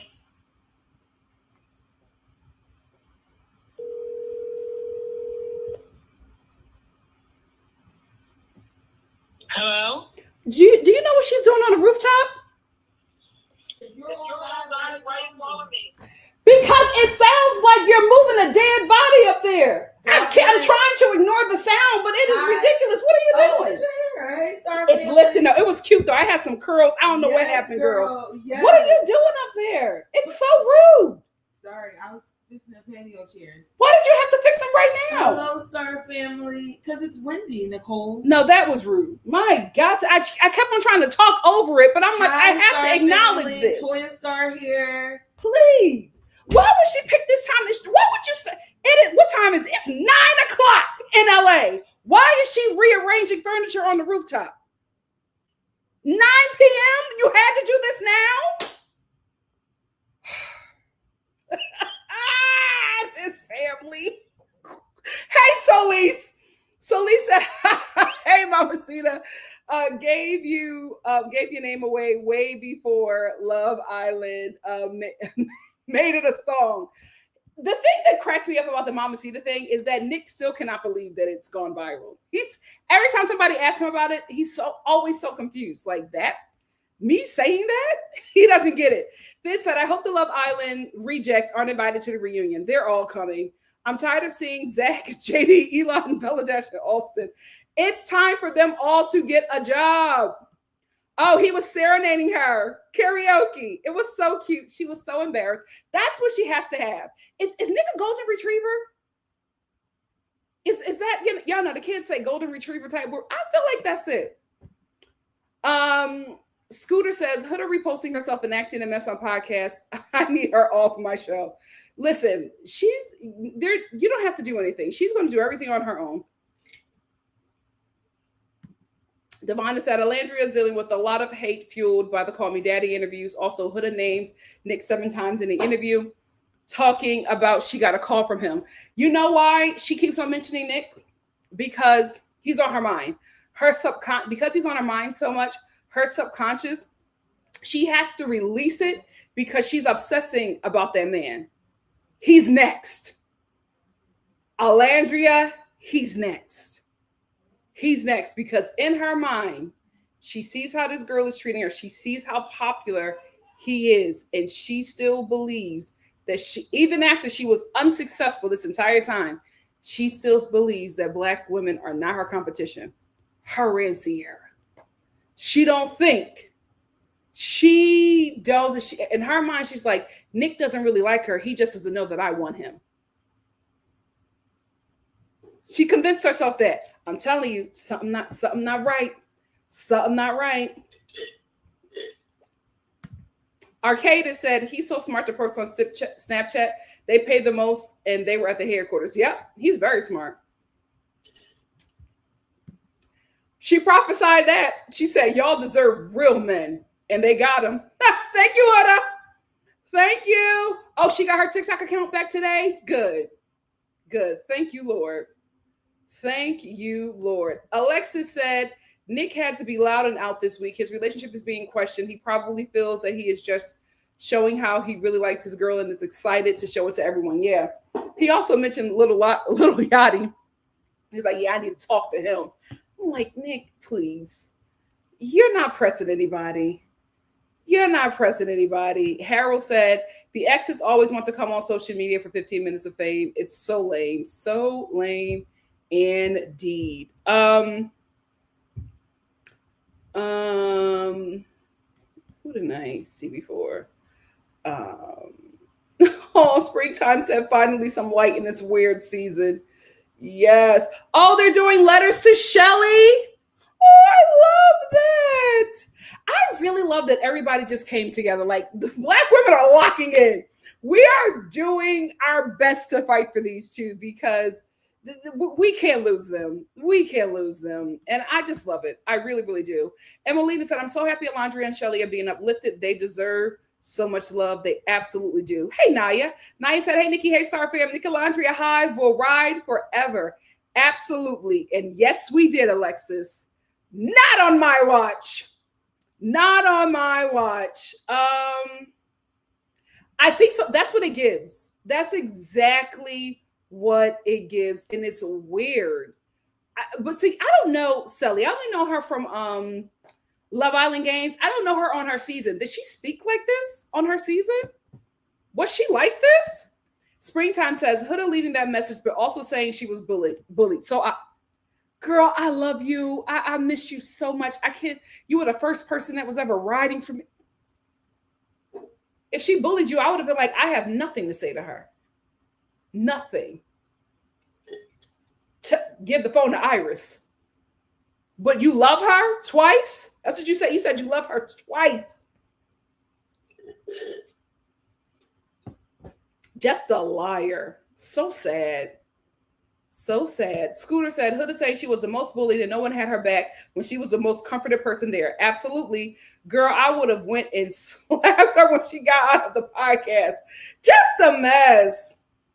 Just a mess. And I'm just like, I can't believe that she is acting like we haven't seen the show. Oh my God, they do? Child, that reunion is going to be a mess. That reunion is going to be a mess. Dia said Huda was coddled, and when the Islanders had enough of her and didn't tend to her needs, she labeled the girl as bullies. Yep, they set boundaries. And they said, you have to stop doing this because your behavior is affecting everyone's mental health. Like, they were not mean to her. All the girls set her down. Even Sierra, she was just like, I cannot do this again. It's been very difficult in this villa.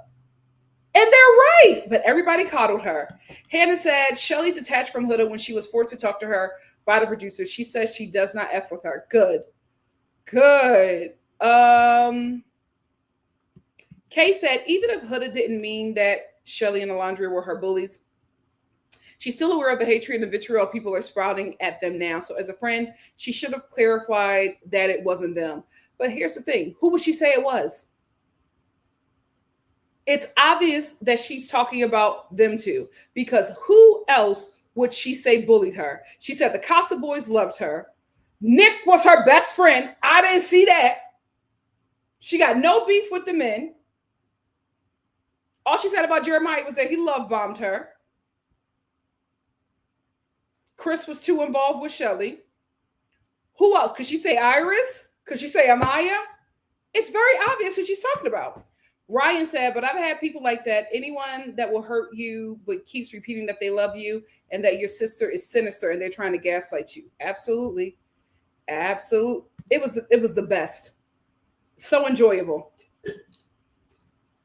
Deborah said, did Huda give any specific examples of her being bullied? I don't believe in claiming something, damn it, with no proof. You know she didn't give any proof. She doesn't have any. She doesn't have any. Even at that basic white woman host, what's her name? Alex. She tried to get Huda to give her examples. She didn't try hard enough, in my opinion. But Huda couldn't give her examples of anything. All Huda would go was, girl, you know, that's what I'm saying, girl. Why are you talking to a white woman like that? Oh, delusional. Devonta said that's why she is using her stance to attack Shelly and Alondria, because she can't attack them herself. She is dangerous, giving single white female vibes. Absolutely. Denise said every time Huda says she loves you, she's snaking you. Yep. Remember how she did Hannah? Yep. All I love yous while trying to take her man and voted her out. Yep. That's why Huda was always up under Alondria. It was because she's trying to get the Nick. Very male-centered woman. Very male-centered woman. El Boogie said, I would just like to point out that I called out that I felt Huda would be a problem on the first cast intro show we had. You did. I said her tattoo placement enhancements gave me concern. You did. Mama Star said Huda is mean and envious and she sees the hate, but she doesn't care. She could easily put out a statement and stop the hate, but she won't because she likes the attention. Christina said Lauren did very well in those interviews, except for Huda's.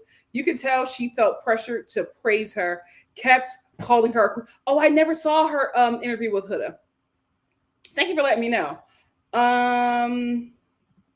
Khalil said, I think discussing these topics give viewers insight on how to articulate their experience and the vocabulary to explain it. The world is becoming more emotionally intelligent and more self-aware. Thank the Lord. BY said, I believe that the Huda effect is very interesting. She is a reminder that black men and black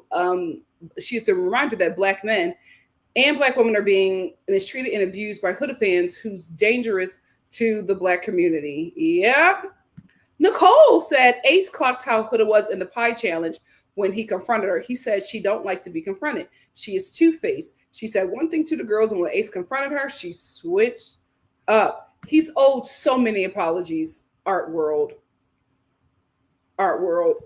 Absolutely agree. Go to therapy immediately because you have to be protecting her because you see yourself in her and you want sympathy as well.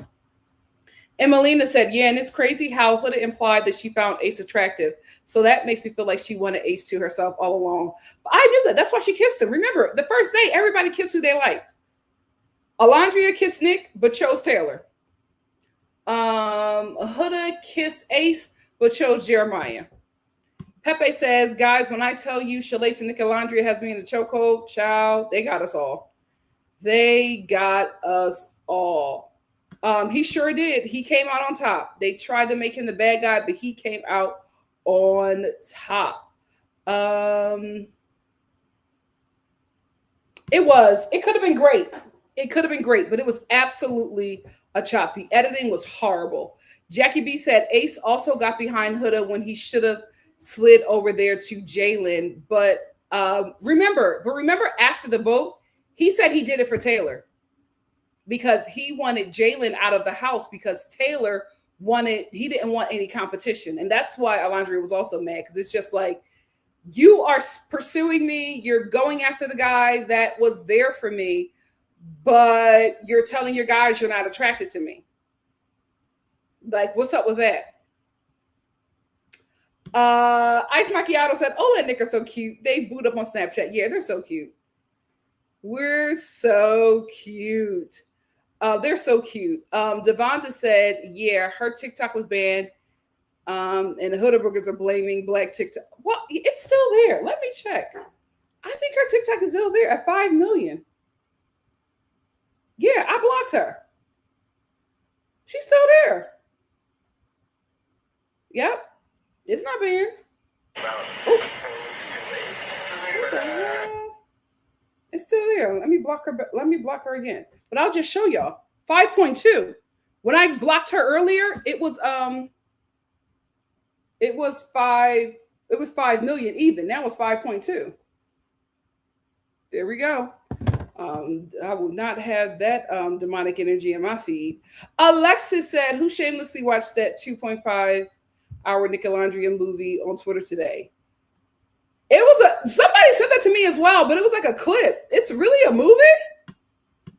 So Lee said, I love the part Nick taking away Ola's phone and protecting her. Yes, that's exactly what she needed. That's exactly what she needed. And she said, I can just be. I don't have to do anything when I'm with him. That's how it should be. That's how it should be. Give me shelter said, I saw Alondria's new hairstyle video on TikTok. She is a natural model. Beautiful. Art World said, when she said she's experiencing love, he was blushing so hard. I love them. Kay Pratt said, I'm sad that there was so much story crafting this season. Of course, we've always gotten an edited narrative with certain things cut out, but it's never been this biased or off. I agree. Kay said, Nick looks at her like that, even just in Snapchat, TikTok videos they've been doing. It's so cute. Oh, I love that. Kay Pratt said, reminder, y'all, you can block someone instead of going back and forth. Agreed. That's what I do. Emelina said the reunion is going to be a bloodbath and nobody's going to be friends after except Shelly and Alondria. Good. Mel Ron said, cannot stand Nick Val. He talks like he has a mouthful of spit. I don't know who legitimized that man. The Bachelor. It's a bunch of women listening to him too. I'm like, he's not nice. Why are y'all listening to it? Y'all just love to be degraded. Tony says, what do you expect from a guy who went on The Bachelor 7 to 10 times and acted a fool? Lavender Girl said, and I saw Nick Val is getting a dating show for age gap. Ugh. It's like there are so many talented people. I don't understand. I do not understand. I will say, Mari said the one podcast with a white person I saw was positively uncensored. It's two older white women that do a podcast. I've seen clips of them, but I can't name them. But if I could ever find their podcast, I will listen to it. I like them. I really, really like them. But the podcast that I've been seeing, terrible. It's so bad. Art World said Chick City office will not let Nick forget about Sierra because they kept on bringing it up Sierra to make it seem like his relationship with Alondria is not legitimate. But Nick continued to remind them, oh, that's my woman. He gagged them every time and I loved it. I loved it. Um, no problem. I won't do it again, but no problem. I absolutely did it for y'all. I will not do it again. I can't. I can't. Because that just makes me continue to realize how unfair this world is. Like they can get these huge podcasts being below mediocre because of the color of their skin. I hated hair. Give me shelter said the United States, home of the mediocre. Nothing more American, like more than their mediocre creeps. Yup. Yup. Spency said, damn, Nikki is clocking me because I like chicks in the office before I heard that. Oh, I'm sorry. You deserve so much more. You deserve so, you know what? I'm going to do it. I've been thinking about it and I'm just like, I feel like I don't. Y'all can let me know. I've been thinking about it, but I'm just going to do it. I'm talking about everybody and I need to, maybe it's not as easy as I think it is. I want to do a podcast. Y'all let me know what y'all want me to talk about. I don't know how to do it, but I'm going to figure it out. I would figure it out because maybe it's difficult. I don't know. Lavender Girl said, so Lisa, I haven't seen him on The Bachelor, thankfully. I could imagine how unpleasant he would make it. I heard he was a terrible bachelor. So Lisa said, Nikki is doing the Lord's work and watching these interviews so we don't have to suffer. You're welcome. Hey, T. Flenderson said, I got my Puerto Rican suit in my crock pot and my NikkiStar on, rubbing my feet together, snuggle, period. T. Flenderson. Please, that Puerto Rican chicken soup sounds delicious. Send me the recipe on Instagram. My Instagram is NikkiNicoleStar. Thank you so much. Art World said Clark may be able to live out her dreams of being the vet with Taylor. Listen, they make sense. I watched that interview and I was just like, these two make sense. You know what? Maybe because it seems like Taylor got a good thing. He got a good thing going on with him. Clark thinks it's hilarious too. She thinks it's hilarious too. Yeah, I don't see him being, I feel like Love Island is it for him. He might do a Love Island game or something like that in a few years, but I think right now he is locked in to, vet school. Eva Ripley said, like the video for Nikki and Mama Star. Nikki's watching these terrible interviews to keep us fed and informed. Absolutely. And you know what? I won't call them terrible. It's just not for me. Not for me.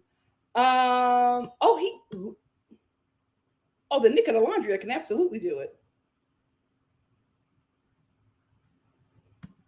Give me shelter said, I heard everyone was asked except Huda who applied. I could see that. I could see Ace being asked. I could actually see that. I could actually see that. Devonta said, Clark don't speak. Of course they look good together. They looked real happy to me. Even if she's happy where she is because Taylor, that's that rodeo money. Yeah, he got it. I will say the Three Musketeers, all of them come from money, or all of them have money. It is very obvious. Pepe said, I love the fact that our girls are in their soft era, passenger princess eras. Almost had me unfold my heart. Almost. Right there with you. Alexa said, Alondra spoke very highly of Taylor in one interview. It seems that Taylor also got a very bad edit. Yeah, absolutely. I think they all did. Kay Pratt said, well, that's a lie. How can you have something strong with someone you're not even attracted to? That's the thing. And that's why Amaya was like that. Taylor said that Amaya apologized to him for having that reaction. But everybody in the villa was just like, what is going on because of the way Taylor was with Alandria? And remember, I said that in my live. I was just like, there's no way that everybody reacted that way and was shocked that Taylor picked Alandria and not Clark and not Alandria if he wasn't doing something to make them all believe that. Thid said, y'all think Taylor and Clark going to make it to the reunion? I think so. I think everybody's going to be, I think NicoLandria, Shalace, and Clark and Taylor are going to be boyfriend and girlfriend by the reunion. Josie said, Clark wants to be cared for, but Taylor wants a woman to put to work on the farm. I don't think they'll work long term. You know what? I don't think he works like that on the farm. I think they have workers. I don't think he does all of that. I think he does a little something. I think he does like the rich equestrian stuff and like deals with the horses. I don't see him getting up every morning to go get the eggs from the chickens. I think his family farm has workers and he probably supervises. I don't see him or Clark shoveling horse dookie. Yep, I can actually see this. What? That child is his wife? How old is she?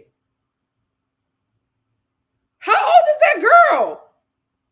Oh, see, I knew it. I knew it. Deborah said, Taylor's got to be lying about that. What he means is his eyes was on the prize. Probably. Springtime said in Chris's interview, when he said as a black man, you can see them clutch their pearls because they're not used to it. They're not used to it at all. Oh, they gave him this entire speech. Nick gave Taylor this entire speech about how much he admired him and how it was so weird. It was so weird.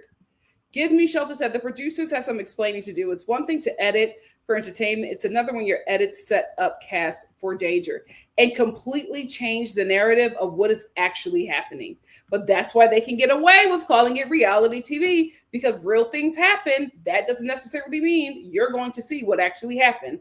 Ice Macchiato said, well, he literally heard Nick say he wanted to talk to Ola day one before any of this got started. I just wondered why he didn't. Me too. I don't think that they can tell us, but it seems like they probably were all encouraged to pursue certain people.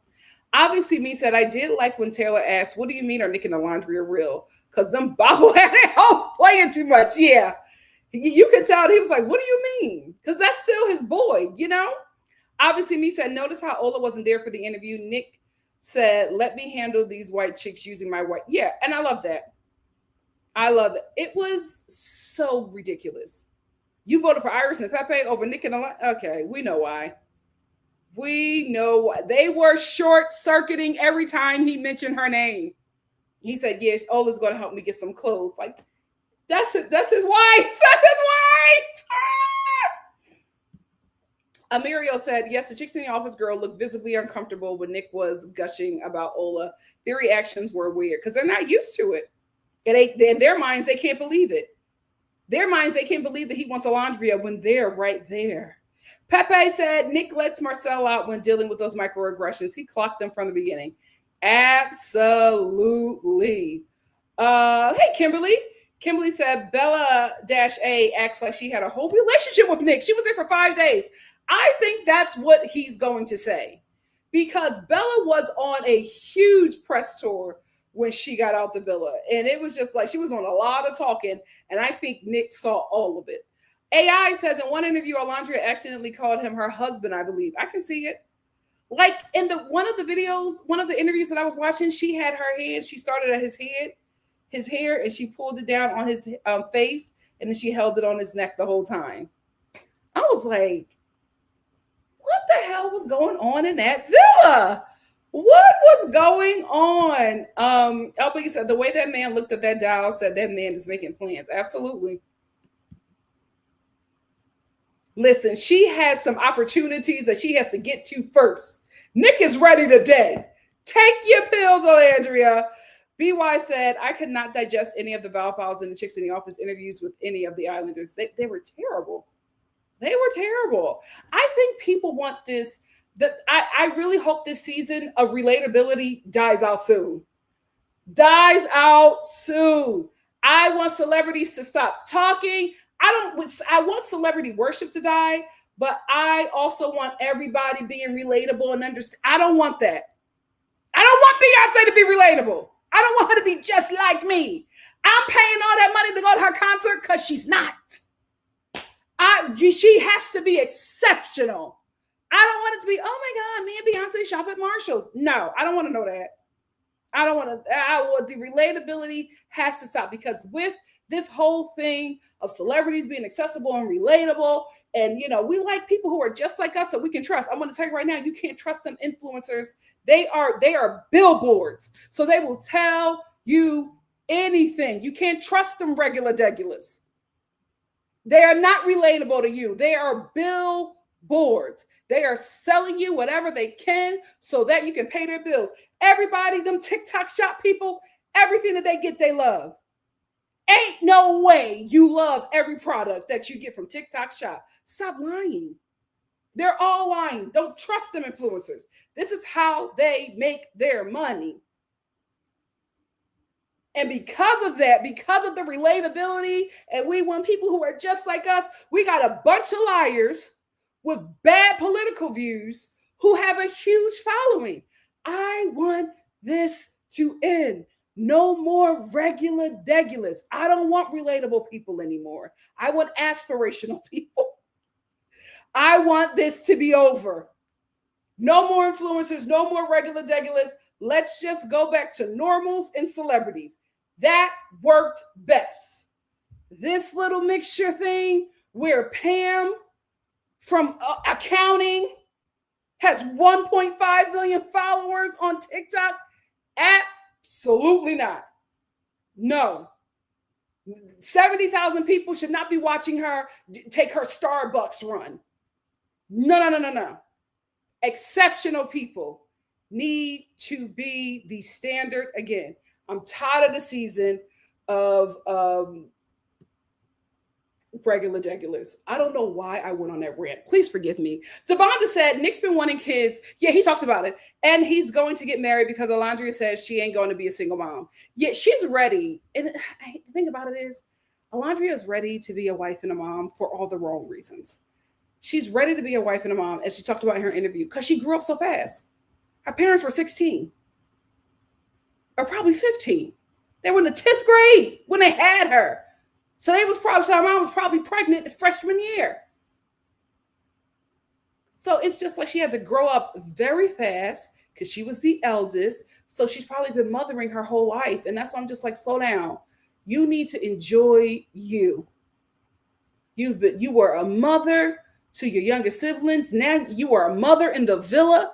When are you just going to be single, sexy, and free, and dipping into doing it, having a little good time with your American Prince Harry, taking you around the world and treating you like the queen you are? I want her to have that season before Marcel get here. Oh my God, I want her to have that season. He keeps on bringing up that baby, and I'm like, the doll?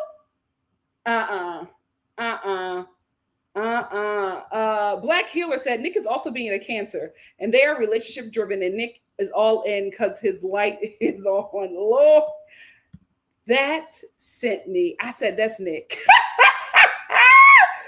That is Nick. Guys, that account is hilarious. That account is hilarious. Simply Simone said, if it's Nick, at least he's aware of who the races are. Oh, I think Nick is aware of everything, but he's being careful because he has to be.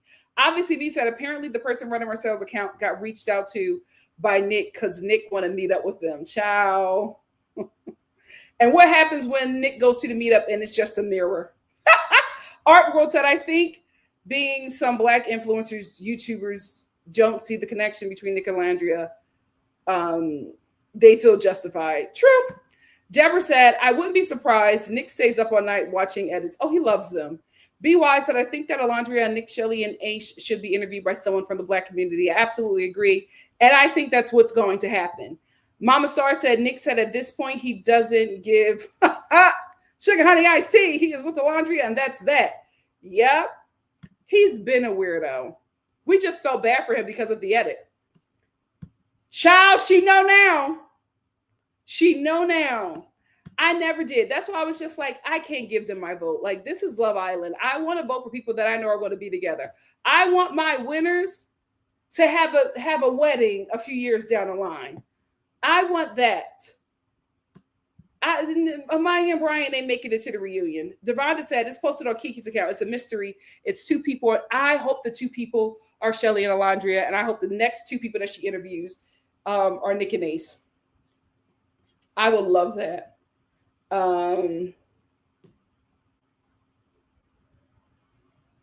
Closed off. Nobody on the show are boyfriend and girlfriend. I think except for Ace and Shelley, because that's why Ace had asked Shelly to close off for him, he asked her to like be in a relationship with him in the real world. Um, hey Denise, Denise said in the villa, apparently Taylor is doing the same with Clark. I think that's the kind of girl he could do that with. Pamela said, I could totally see Brian and Amaya will release a statement. Yes, I think so too. Because Brian is spending more time with Nick than he is with Amaya. Yeah, and I can absolutely see that. And she has to do that in New York or wherever her job sends her. Cece said, because the bombshells are supposed to talk to everyone, and we never saw Adriana talk to anyone but Nick and Jeremiah. Yep. Cece said, remember when Jeremiah, okay, was acting crazy when he thought Huda got up during the blind vote challenge? He was really locked in, but I still don't think he was acting how Huda said he was. Jack Daniel said, Adriana cleared that up and said she wasn't overwhelmed by Jeremiah, but she did say that he was on her, but she said she didn't say it like it was a bad thing. It was just the reality. Like he was on her, but she didn't mind because she liked him. Ashley said there was an interview where Nick said, he's talking like Ola now. Oh, he is. Oh, he is. Like in his interview, he was like, clock that T. I'm like, who did you hear that from? We know. We know.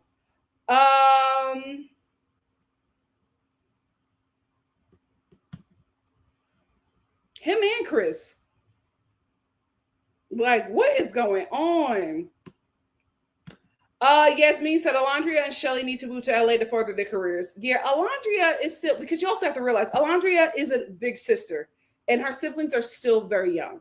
So that's something she's thinking about as well. I need for her family, her mother to let her know, I got my kids. It is okay. Go live your life.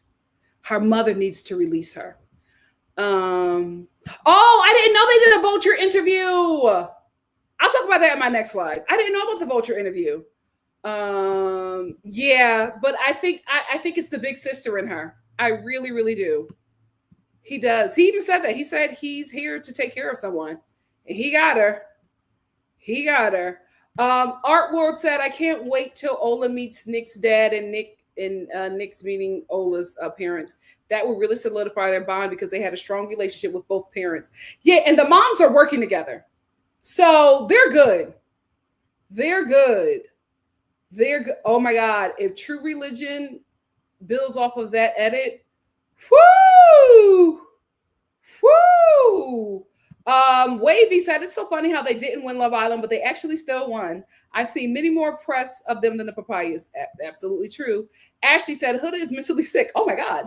And will always push away people she cares about or care for her in a nasty way until she gets help for her illness. Her fallout with Amaya will be painful and personal. And I don't think she will see it. That's the thing that's concerning me, is that she burns bridges and doesn't realize that it was her that burned the bridge. She'll be like, what happened? What did I say? What? No. What? She will see herself in the victim. She will see herself as the victim every time, but will not have any sympathy for the people that she hurts. Very weird. Jasmine said, I would love to see the season 7 cast, but there is no way they would incorporate the new cast without Huda, and I don't want to see her on my screen. True. Yeah, exactly. My mom said this, but I don't want to see Alondria around Huda at all. Mama Star said NicKiLandria will definitely be on After the Villa. The question is, will Ace and Shelly be joining the cast? Child, I don't think so. Nurse Muriel said, I'm not even mad they didn't win. I'm just glad they made the connections.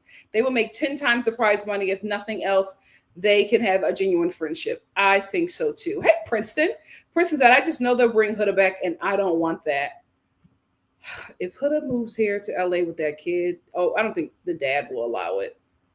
Oh God, speaking of the dad, I don't want to say, I don't know, because I don't know their history, but even after Huda dragged him, because after that Call Her Daddy interview, all of her demonic fans went to his TikTok and his Instagram and were dragging him, and he was responding to a few, and he said, all I have to say is that stuff is not true, but I'm not going to speak ill of her. He continued to affirm Huda and like protect her name, even while she said those awful things about him. If that guy wants full custody, anyway, Jasmine said also at the same time, I can't see the season 6 cast wanting these new viewers to tune into their show. So we'll see what happens after the Villa season 2. I agree with that as well. Like, why would you want to be on that show that has fostered such a toxic audience? What is the purpose that I canceled my Peacock because of the treatment? I understand. Ashley said, I think she was just trying to convey she wasn't desperate as the way she came off. That's why she had to give lots of examples to prove that she wasn't. I would do the same thing. Devonda said, I think Nick is the black cat and Ola is the golden puppy. Nick said she is his hard-boiled egg. Oh, they're so cute. Somebody, Kay said Ola is going live on TikTok in like 5 minutes. Of course, her hair is done. Her hair is done. You know what? Cadis wants me to check the Vulture interview. I'm going to check the Vulture interview. Vulture. Let's check it. Vulture, how long is this? Oh Lord, we're about to be here for a minute. Vulture, NICOLANDRIA couldn't fake their love. The interviewer says, how are you feeling right now? Nick says it's a new life. You walk into the villa, your normal self, and come out being known. Alondria, I'm just taking it all in. Stepping into this new reality has been quite the journey, but navigating it with this guy has been amazing. Toy, are you watching me? Can you turn on the air? I'm melting over here. Jesus. The interviewer. I'll get the obvious question out of the way. Where's your relationship currently at? What are your plans after this is all over? Alondria, we're still in the same spot, just progressing day by day, hour by hour. Next step for us is flying out. I've been invited to dinner, so I'm going to fly to Jacksonville and spend some time with my second family.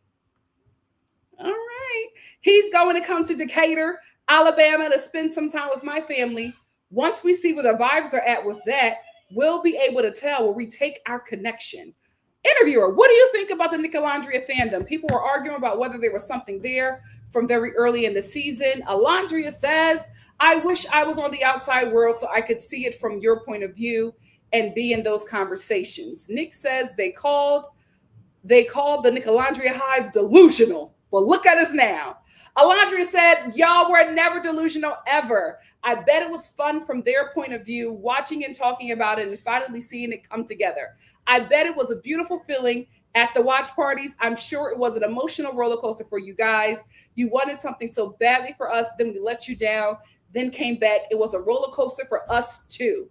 Interviewer, what would you say to viewers accusing you of faking your relationship? Nick, when I heard Little Yachty at his concert say that he thought we were fake, I commented and was like, let me talk to you, Yachty. You keep on wanting this air conditioner on. You was raised on a fan. Mom, it's 2025. Excuse me. When I heard Little Yachty at his concert saying he thought we were fake, I commented and was like, let me talk to you, Yachty. But it doesn't really faze me. Amaya came out on a podcast yesterday validating our relationship. Our family has validated our relationship. We're validating it. What more do you want? I don't really understand. Alondria said, right? If you watch the show, you'll see that there was a buildup. It's not like we just decided to couple up at the last minute after never showing interest in each other. If you watch the edits from day one, it was maybe on Nick's side. I was oblivious, but there was always something there. We were challenged king and queen. The chemistry and the challenges was always top tier. You can't make that S up. Interviewer, it would be difficult to put on a performance constantly. Alondria, exactly. You know how hard you have to make that look good? It was natural.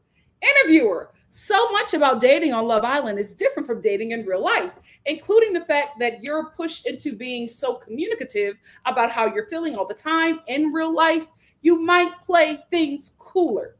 What was that like to navigate? Nick, especially as men, we don't talk about our feelings enough. When you go on the show and you're open up to so many people, it's such a new experience. But working through all of that and coming out at the end, I feel like Alondria and I can talk about anything now. I know she's not going to judge me. We can work past a lot of problems because we've been so communicative in the villa. Now it's easy to be with her. Alondria, I had a hard time expressing my feelings prior to coming to the villa. I suppress a lot, as we can see. I barely even cried this season. I always keep those things very close to me. So having to always talk about them, it truly allowed me to feel more human. For some moments, I felt very robotic. Okay, I'm just going to keep it in. I felt like I could really show emotion. Being forced to talk it out has allowed me to progress, not only in this connection, but even in my friendships. Alondria. Interviewer, Alondria, much of your story was defined by your relationship with Taylor. How did you view that looking back? Alondria says, the way that my relationship with Taylor was perceived was incorrect. I definitely would not be going so hard for a person who didn't find me physically attractive or didn't put any effort. I know my worth. It was never voiced to me that Taylor didn't find me attractive. He was always complimenting me and doing things around the villa, making breakfast for me, cooking for me, giving me his jacket if I was cold. Eventually, he was very touchy. I love those things. So that's why I was going so hard in nurturing that connection. If I would have known from day one that he was never attracted to me, we would have just been friends. I would have never been mad at him for not finding me attractive. I'm not going to be attracted to every single person. I would have appreciated the honesty. There's so much you guys didn't see, and I have to take it with a grain of salt because it's 24 hours crammed into 1 hour. Interviewer, Nick, you were in a different spot and you had to pivot quickly after Sierra left. From what we see on screen, it looks like you moved on and pursued Alondria right away. How did you handle that mentally? Nick, the show didn't show or portray how I was feeling. Mentally, I was closed off with Sierra. It was hard to move on from that and keep exploring. The way it was portrayed, I'm just jumping straight to Alondria. But if anyone knows best, it's Alondria. I told her my concerns. It was a slow progression. I wasn't just jumping ship from one woman to the next. The baby challenge was another progression. And then the family day, then our first date, and then we had our real world first date last night. It's all been steady, slow progression, step by step to become the couple we are today. He keep on mentioning this baby as an important moment. Alondria, take your pills. Interviewer, do you two think you would have been connected in the same way at other points in your life? Nick, I have this goofy side and this mature side. If we had met 4 years ago, there was no mature side. At this point in my life, it's that perfect balance, so it couldn't have come at a better time. Interviewer, what were you like growing up? Would you have talked if you went to the same high school? Nick, I was feral when I was younger. You're feral now, baby, especially younger. In elementary and in middle school, I'm running around. I'm hyper. I'm a class clown. Alondria, she doesn't play like that. Alondria, Nick, she wouldn't have liked me. Alondria, in high school, I was an honor roll student. Always in AP and IB classes, top of the top. I was very reserved and quiet because I always had way more to lose than other people. I'm like, I want to act out, but I can't because I got scholarships and awards. This girl's going to make me cry.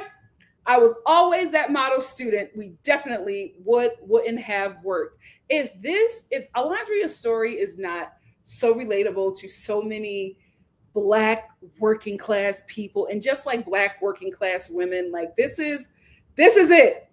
This is it. Can't act up because I got scholarships. Nick said, but I got good grades. Alondria, well, that's good, but if your behavior wasn't nice, then it's like, why are you talking to me? Nick said, I was loud.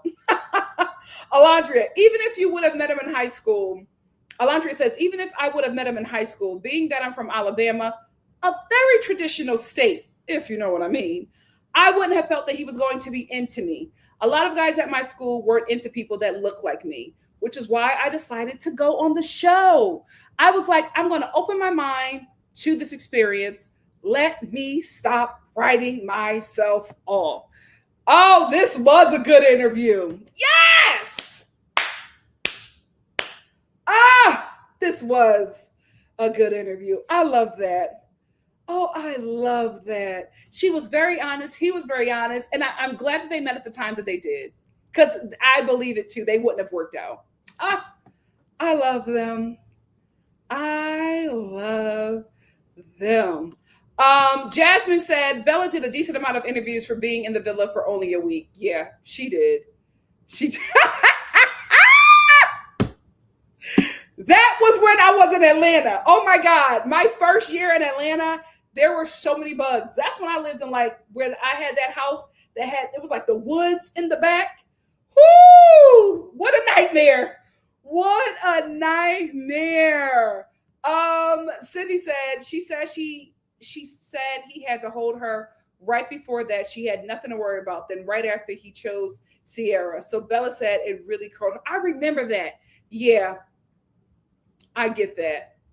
I remember that. Listen, to stay out of the public eye, I would do it. I would do it. Oh wait, am I wrong? I felt like I got a hold on. I felt like I got an email from them.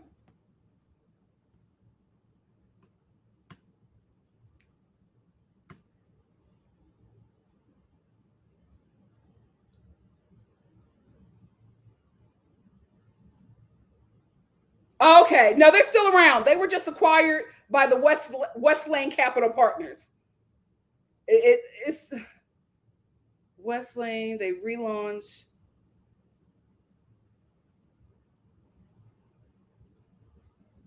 Okay, it was acquired.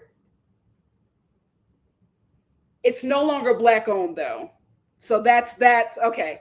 I know some because I got an email about this, and it was like we want to be transparent, and so I was wrong. Minton is not closing, but it's no longer a black owned brand. Oh, forgive me, Lord. Y'all were freaking out in the comments. I cannot believe Huda said that. I know Sierra was like, now wait a damn minute. Yes, black and white pics they are going to eat. That's why I thought of Guess. Guess black and white pics. Woo! Lord, Just Jonathan said Calvin Klein would be sexy modeling she for NICOLANDRIA. Yes. Yes. Yes.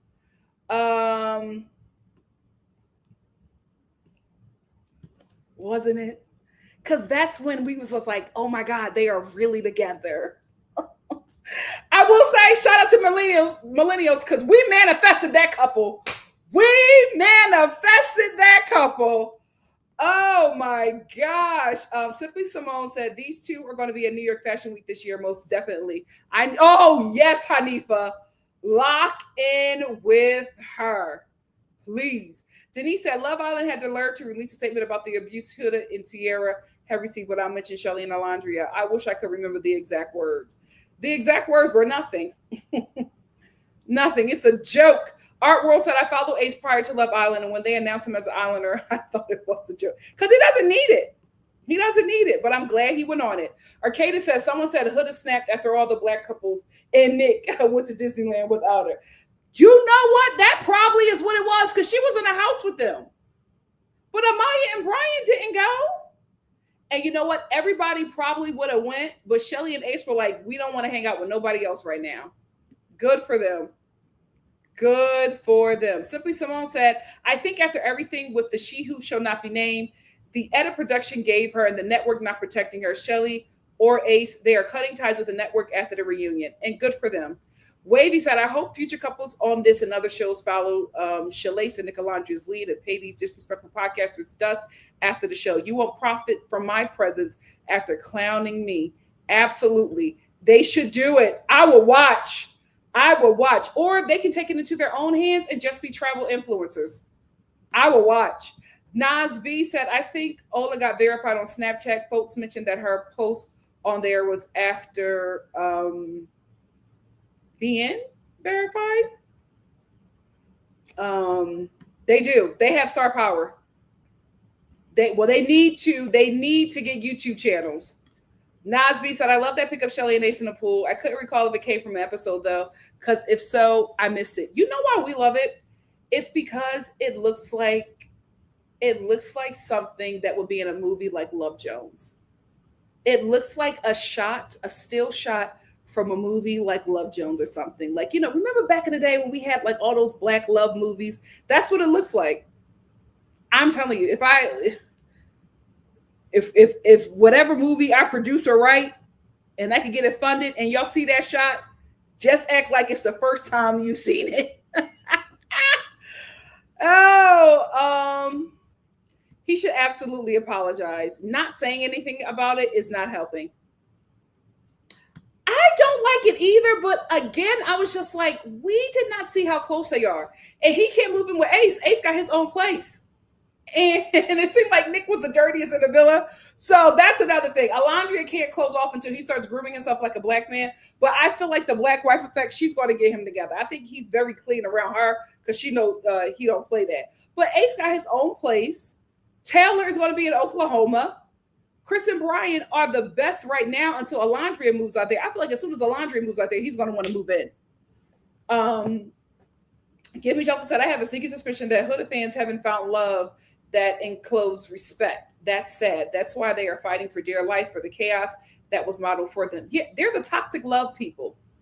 They're the toxic love. They're the people who get in fights with their boyfriends who are on house arrest and then call their parole officer to lock them back up. And then when the police come to lock them back up, they fight the police and they're just like, get off of him. Don't do that. Darnell, I love you. That's who they are. That's who they are. They are the girls that go baby for baby over an unemployed black man who treats them both like crap. That's who they are. That is who, and they identify with Huda. Hannah Violet said, Alondria's dad is a GD. Huda fans tried to cancel. What is a GD? What is that?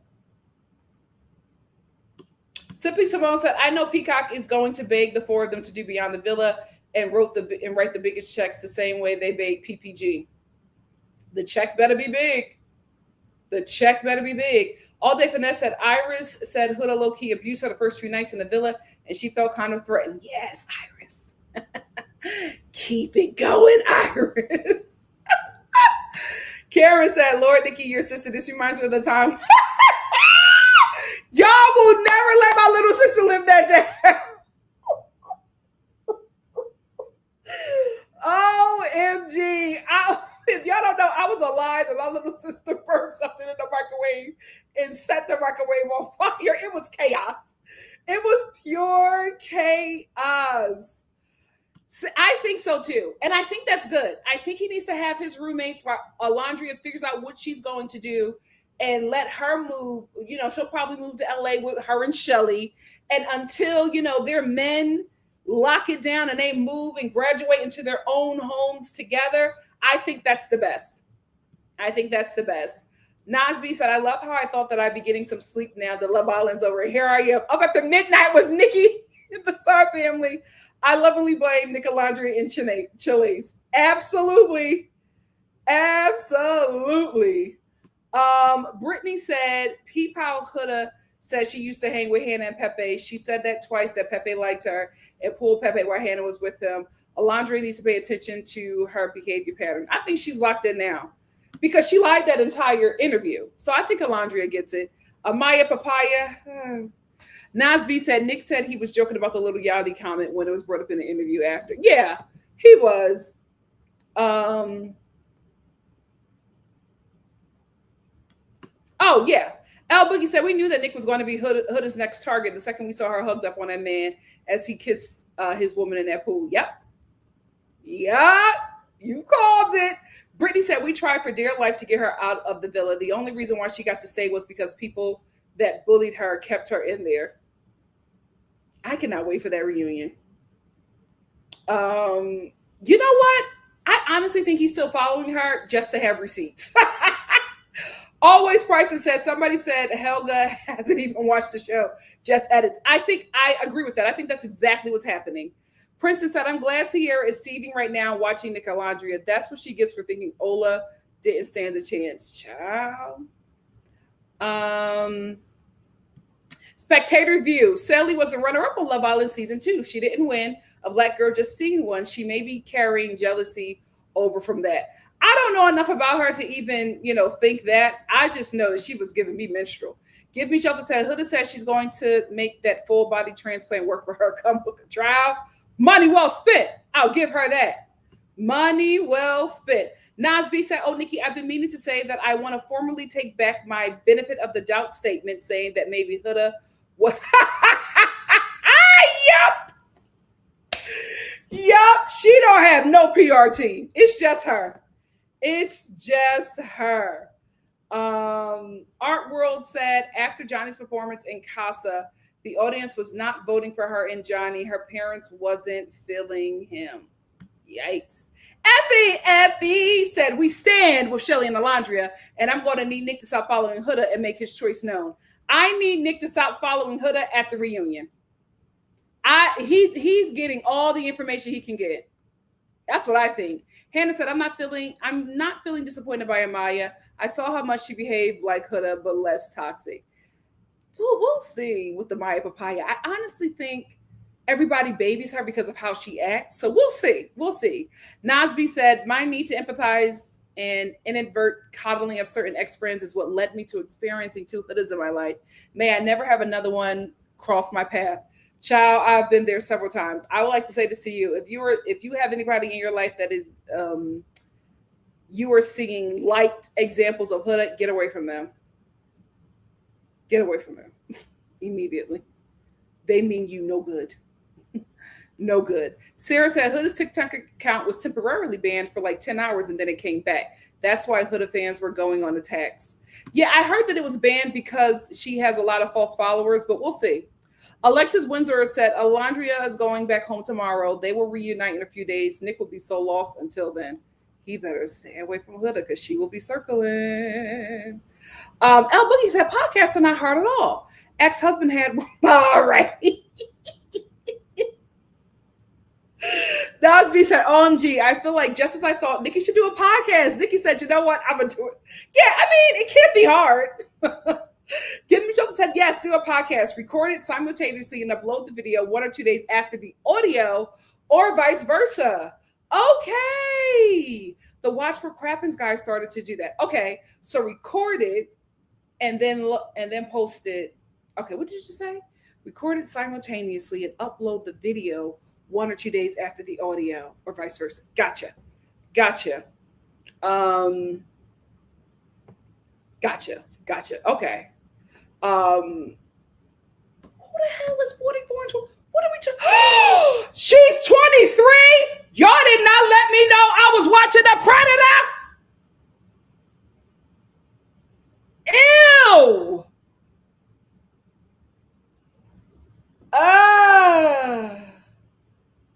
Oh, absolutely not. I can't believe I got him in my feed now. What? Has anybody said anything about this? That age gap is concerning. Oh, poor thing. Poor thing. You giving your 20s to a 40? Yikes. Yikes. Yikes. Yikes. Yikes. Yikes. Oh, okay. Well, still, damn, 45. Jesus, 25 and 26. When was he the bachelor? How old was he? You know what? Yikes. Yikes.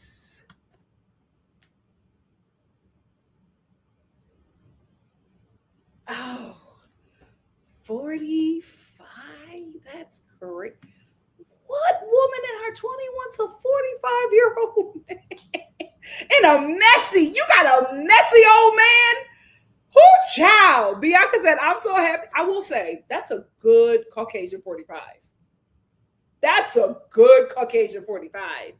Bianca said, I'm so happy about NICOLANDRIA's story unfolding. It reminds me of Lauren and Cam. I said that. They give me Lauren and Cam. Love is Blind. And you know what? Shelly and Ace give me, I keep on forgetting his name, Tiffany and her husband with the mohawk. And my boyfriend, I wish nothing but the best for them and also Shelly and Ace. Amen. 18 years.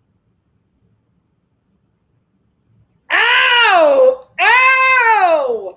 Nasby said, when an earlier chatter said Nick Val was getting a show about age gap relationships, it made sense. So, oh, that show is going to be sick. Oh my God, it's going to be so sick. Jess Johnson said, Alondria has no choice but to be gracious about Taylor. People are ready to hate her for anything. Yep. She says to anyone, so she is playing it safe. I see why. I see why. I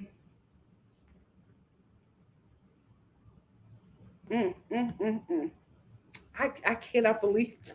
Why did y'all give me that information? My head is racing. My head is racing. Why? And why are women subscribed to him?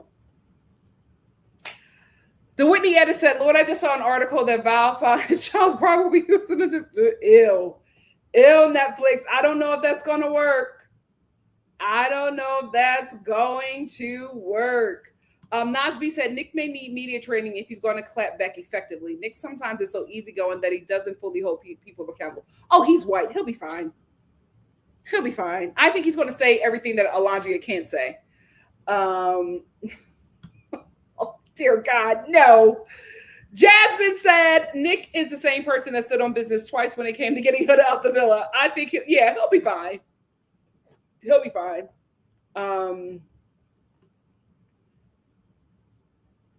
AI said, I think Nick and Ola were going to stay together. I think Nick and Ola stay together.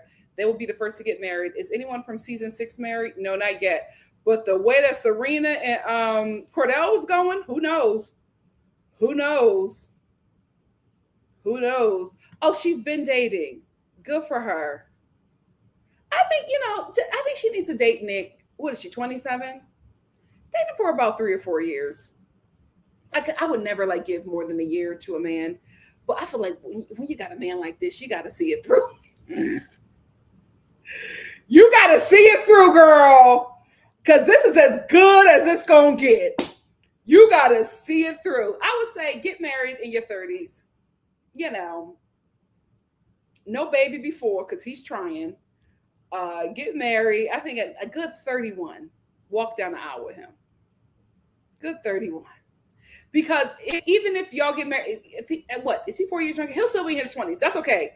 The whites get married very early. Very, very early. That is their thing. That is going to be normal. That's not going to be weird. That's not going to be weird. I would just, see how long y'all can date before y'all got to lock it in. Before you got to involve the government in your relationship. Let's see how long y'all can date.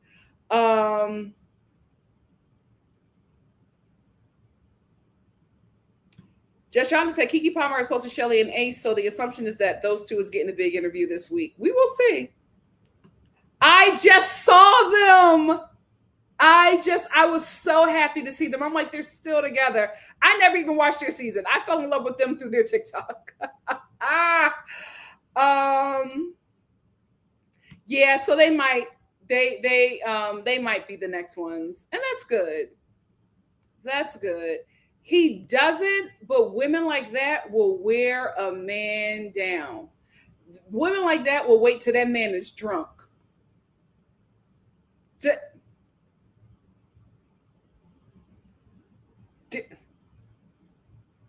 Ciao. Always Priceless said, I would prefer them to have a show on BET Plus before I see them on Beyond the Villa with Huda. Absolutely. I would actually like to see them on Netflix because Netflix pays. Oh, she just found out about the letters. Oh, I love that. And that's the thing. That's what he gets, though. He made his sister apologize to Huda, all for Huda the next day to say he got a little wee-wee. See? That's what you get. That's what you get. Now they're going to get it now. The travel reality TV show is coming, guys. They're going to get it. They are going to. He put it out in the atmosphere. Netflix is circling them. They're going to make it happen. They're going to make it happen.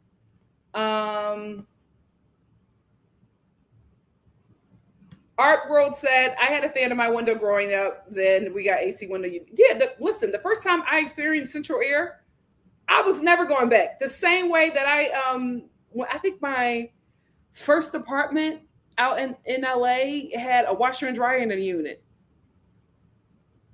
No, not my first, my second. I was like, I'm never going back. Central air, and when I started looking for apartments after that, I said it has to have central air and it has to have a washer and dryer in the unit. I'm not budging. The hell with them amenities. I'm not budging. Oh, look at my hair. I love natural hair. My God, today. My God, today. Oh my God. God, my ancestors are fighting. Lord. Claire said, not the pill. I don't know if we've spoken about it already, but Nick already is someone's, yeah, he got kids. He was a sperm donor for, yeah, he already got some kids. He's ready. Her Royal Freshness said, I really hope that Ola and Shelly only interview with Black creators. Not all, though, because some are on that Uncle Tom-ish. Oh, absolutely. Oh, absolutely. Oh, God, the New Yorker article. What Alondria? Lord. Is it bad?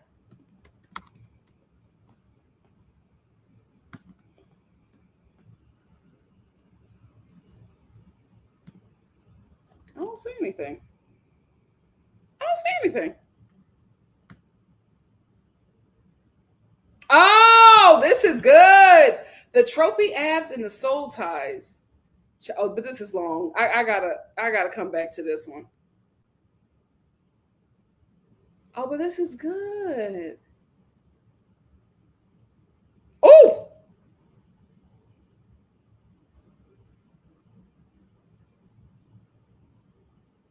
Oh, who is this? Oh my goodness. Vincent is, oh, he calling out everybody. My God, today. Oh, this is good. I'm gonna have to read this. That's good. I'll read that when I get off here because I already got your hair for 3 hours. Make sure you like the video, guys. I see that too. They're still together. Nikki, what are you doing? Because Paulie D is getting up there. One thing, and I think it's the pasta. Them Italian American men, after 30, they just start spreading. And Paulie D is spreading. It's that pasta. It's that pasta. But I can see that as well. I can see that as well. Those are the girls. Those love after lockup. The love after lockup girls are the Huda fans. That's who they are.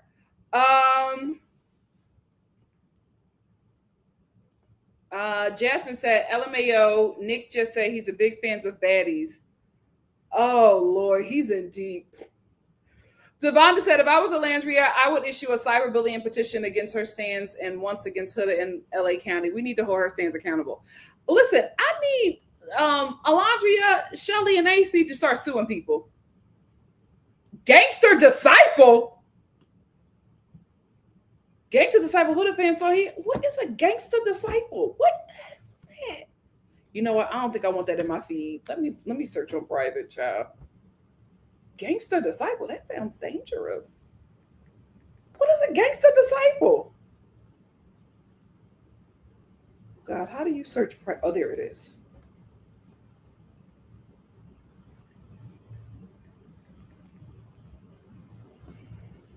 What is a Gangster Disciple?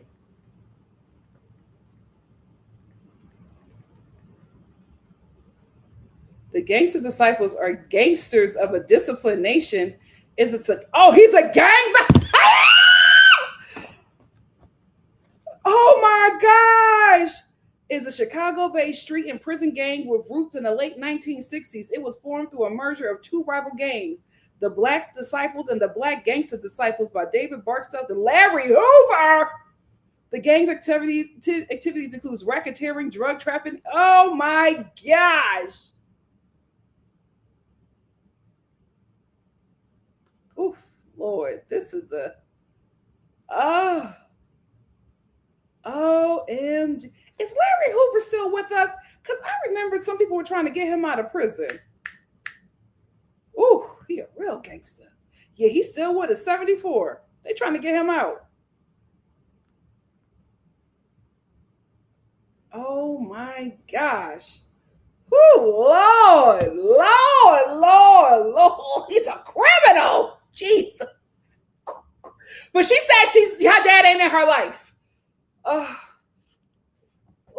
Lord, a gangster disciple. Jesus. Oh, Lord.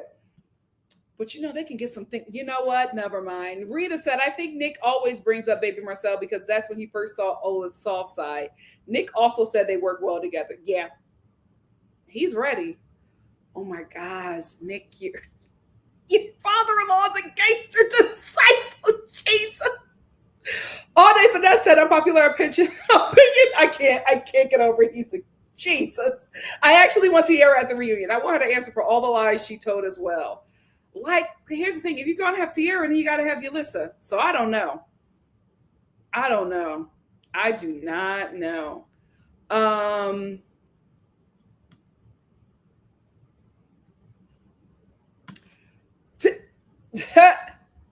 don't mind Bill Belichick. Let me tell you something, ladies. Learn the game from his girlfriend before they properly make her a villain. Learn the game from that girl. I'm watching this whole thing play out, and I was like, oh my gosh.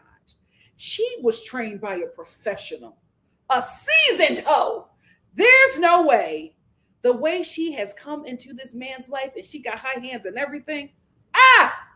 Learn the game from her before they make her a villain. They're trying.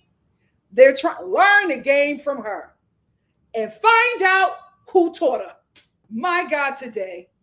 Yeah, that's a good Caucasian 45. I'm going to give him that. Now, I will say this. If he, get his skincare routine. He might be a predator, but he take care of his skin. Of course he does. Of course, he always in women's business. Yes, Tiffany and Brett. My hair is getting bigger and bigger. Well, I can't. I keep on looking at it. It's literally growing outside of the screen. Don't you just love being black? Don't you just love being black? Just John just said, speaking of gross older men, Shannon Sharp has settled his case with the child that put him on blast. Tony Busby announced this afternoon. Child. Listen. She's set for life.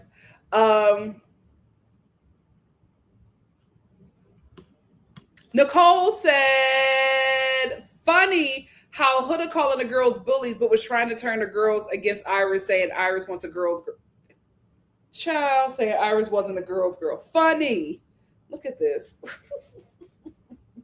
I love it though. I love that my hair it refuses to stay straight. I love it. Chris! Guys, this is my actual friend in real life. Hey, Chris, thank you for being here.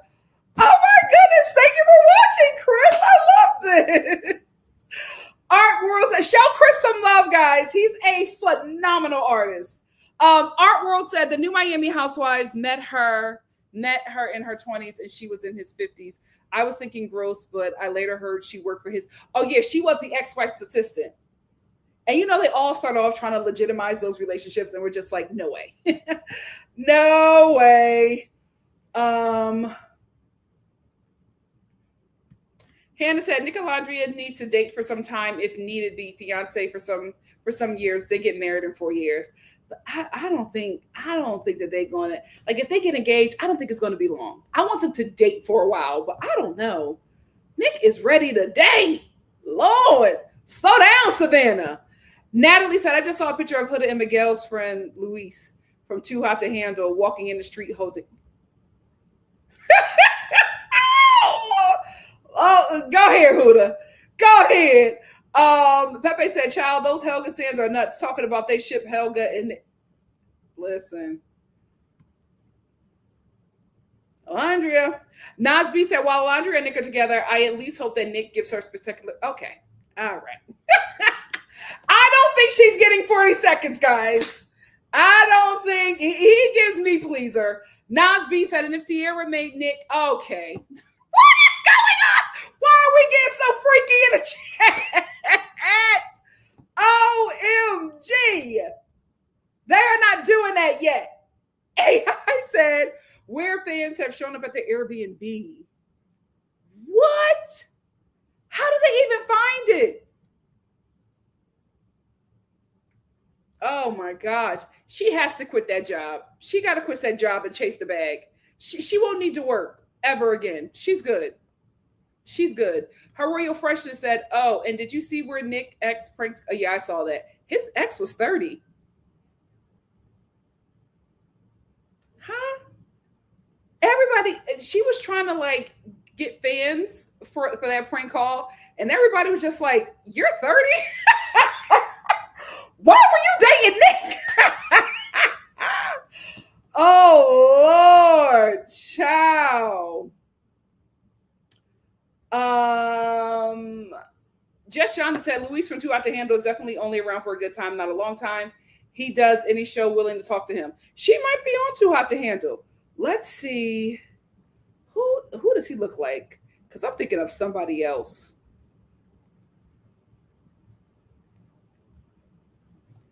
A gangster disciple. I can't. Lord.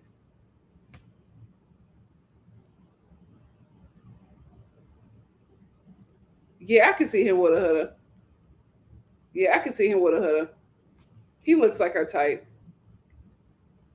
He looks like her type. Oh, Lord. Oh, Lord. That's going to be a mess. A mess.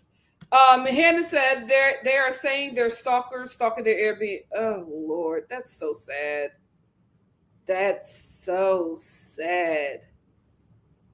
No, I never watched Gangland on Vice. Excuse you. OMG. Brittany said, "Oh, it's so relatable for that. My dad it's always the father's side. It's always the father's side. Listen, don't go looking at my family tree. You're going to see some things. We're Philadelphians. It is what it is. Oh,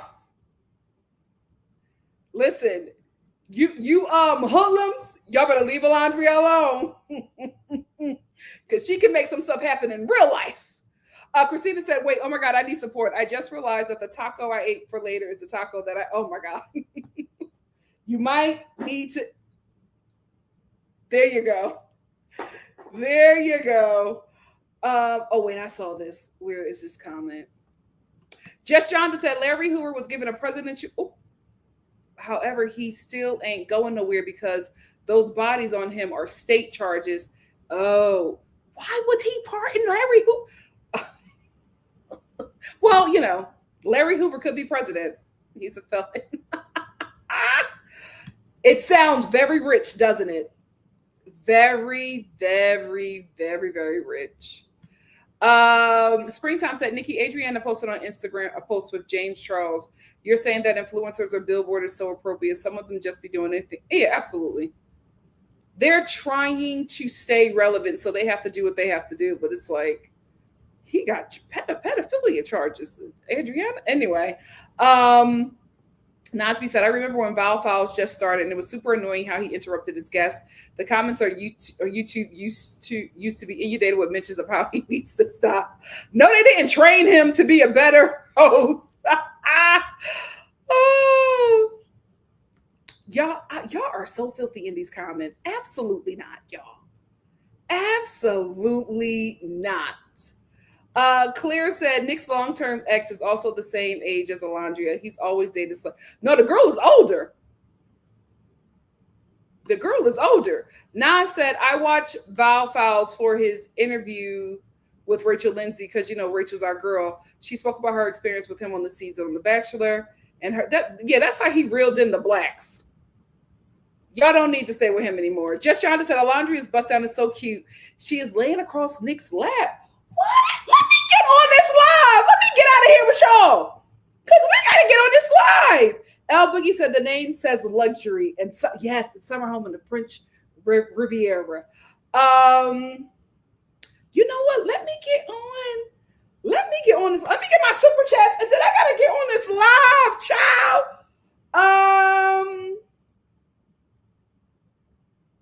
I got this. Christina, thank you for the super chat. Christina said, if it ain't about money, I don't want to talk per. Hey, Royal Freshness, thank you so much for the super sticker. Oh, wait, did you hear it? Thank you so much, Jess Jonda. Thank you for the super chat. Just Jonda says, speaking of gross older men, Shannon Sharp has set up his case for the younging that put him on blast. Tony Busby just announced it this afternoon. Ciao. Hope he learns from this, but he won't. Christina, thank you for another super chat. Christina said, my chats keep not sending, but please, I beg you, look at the DMs I sent you just now. Where? Instagram? Oh, Lord, what's going on?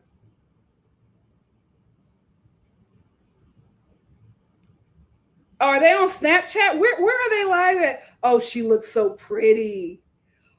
You know what? Is this our new David Bowie and Iman? Oh, he loves her.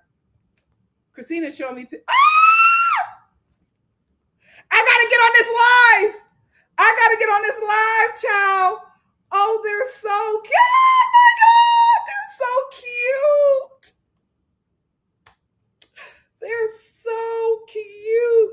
Oh, I gotta go. Mom, Mama, are you on the live? Nikki and Alondria are on live. You're not in the chat.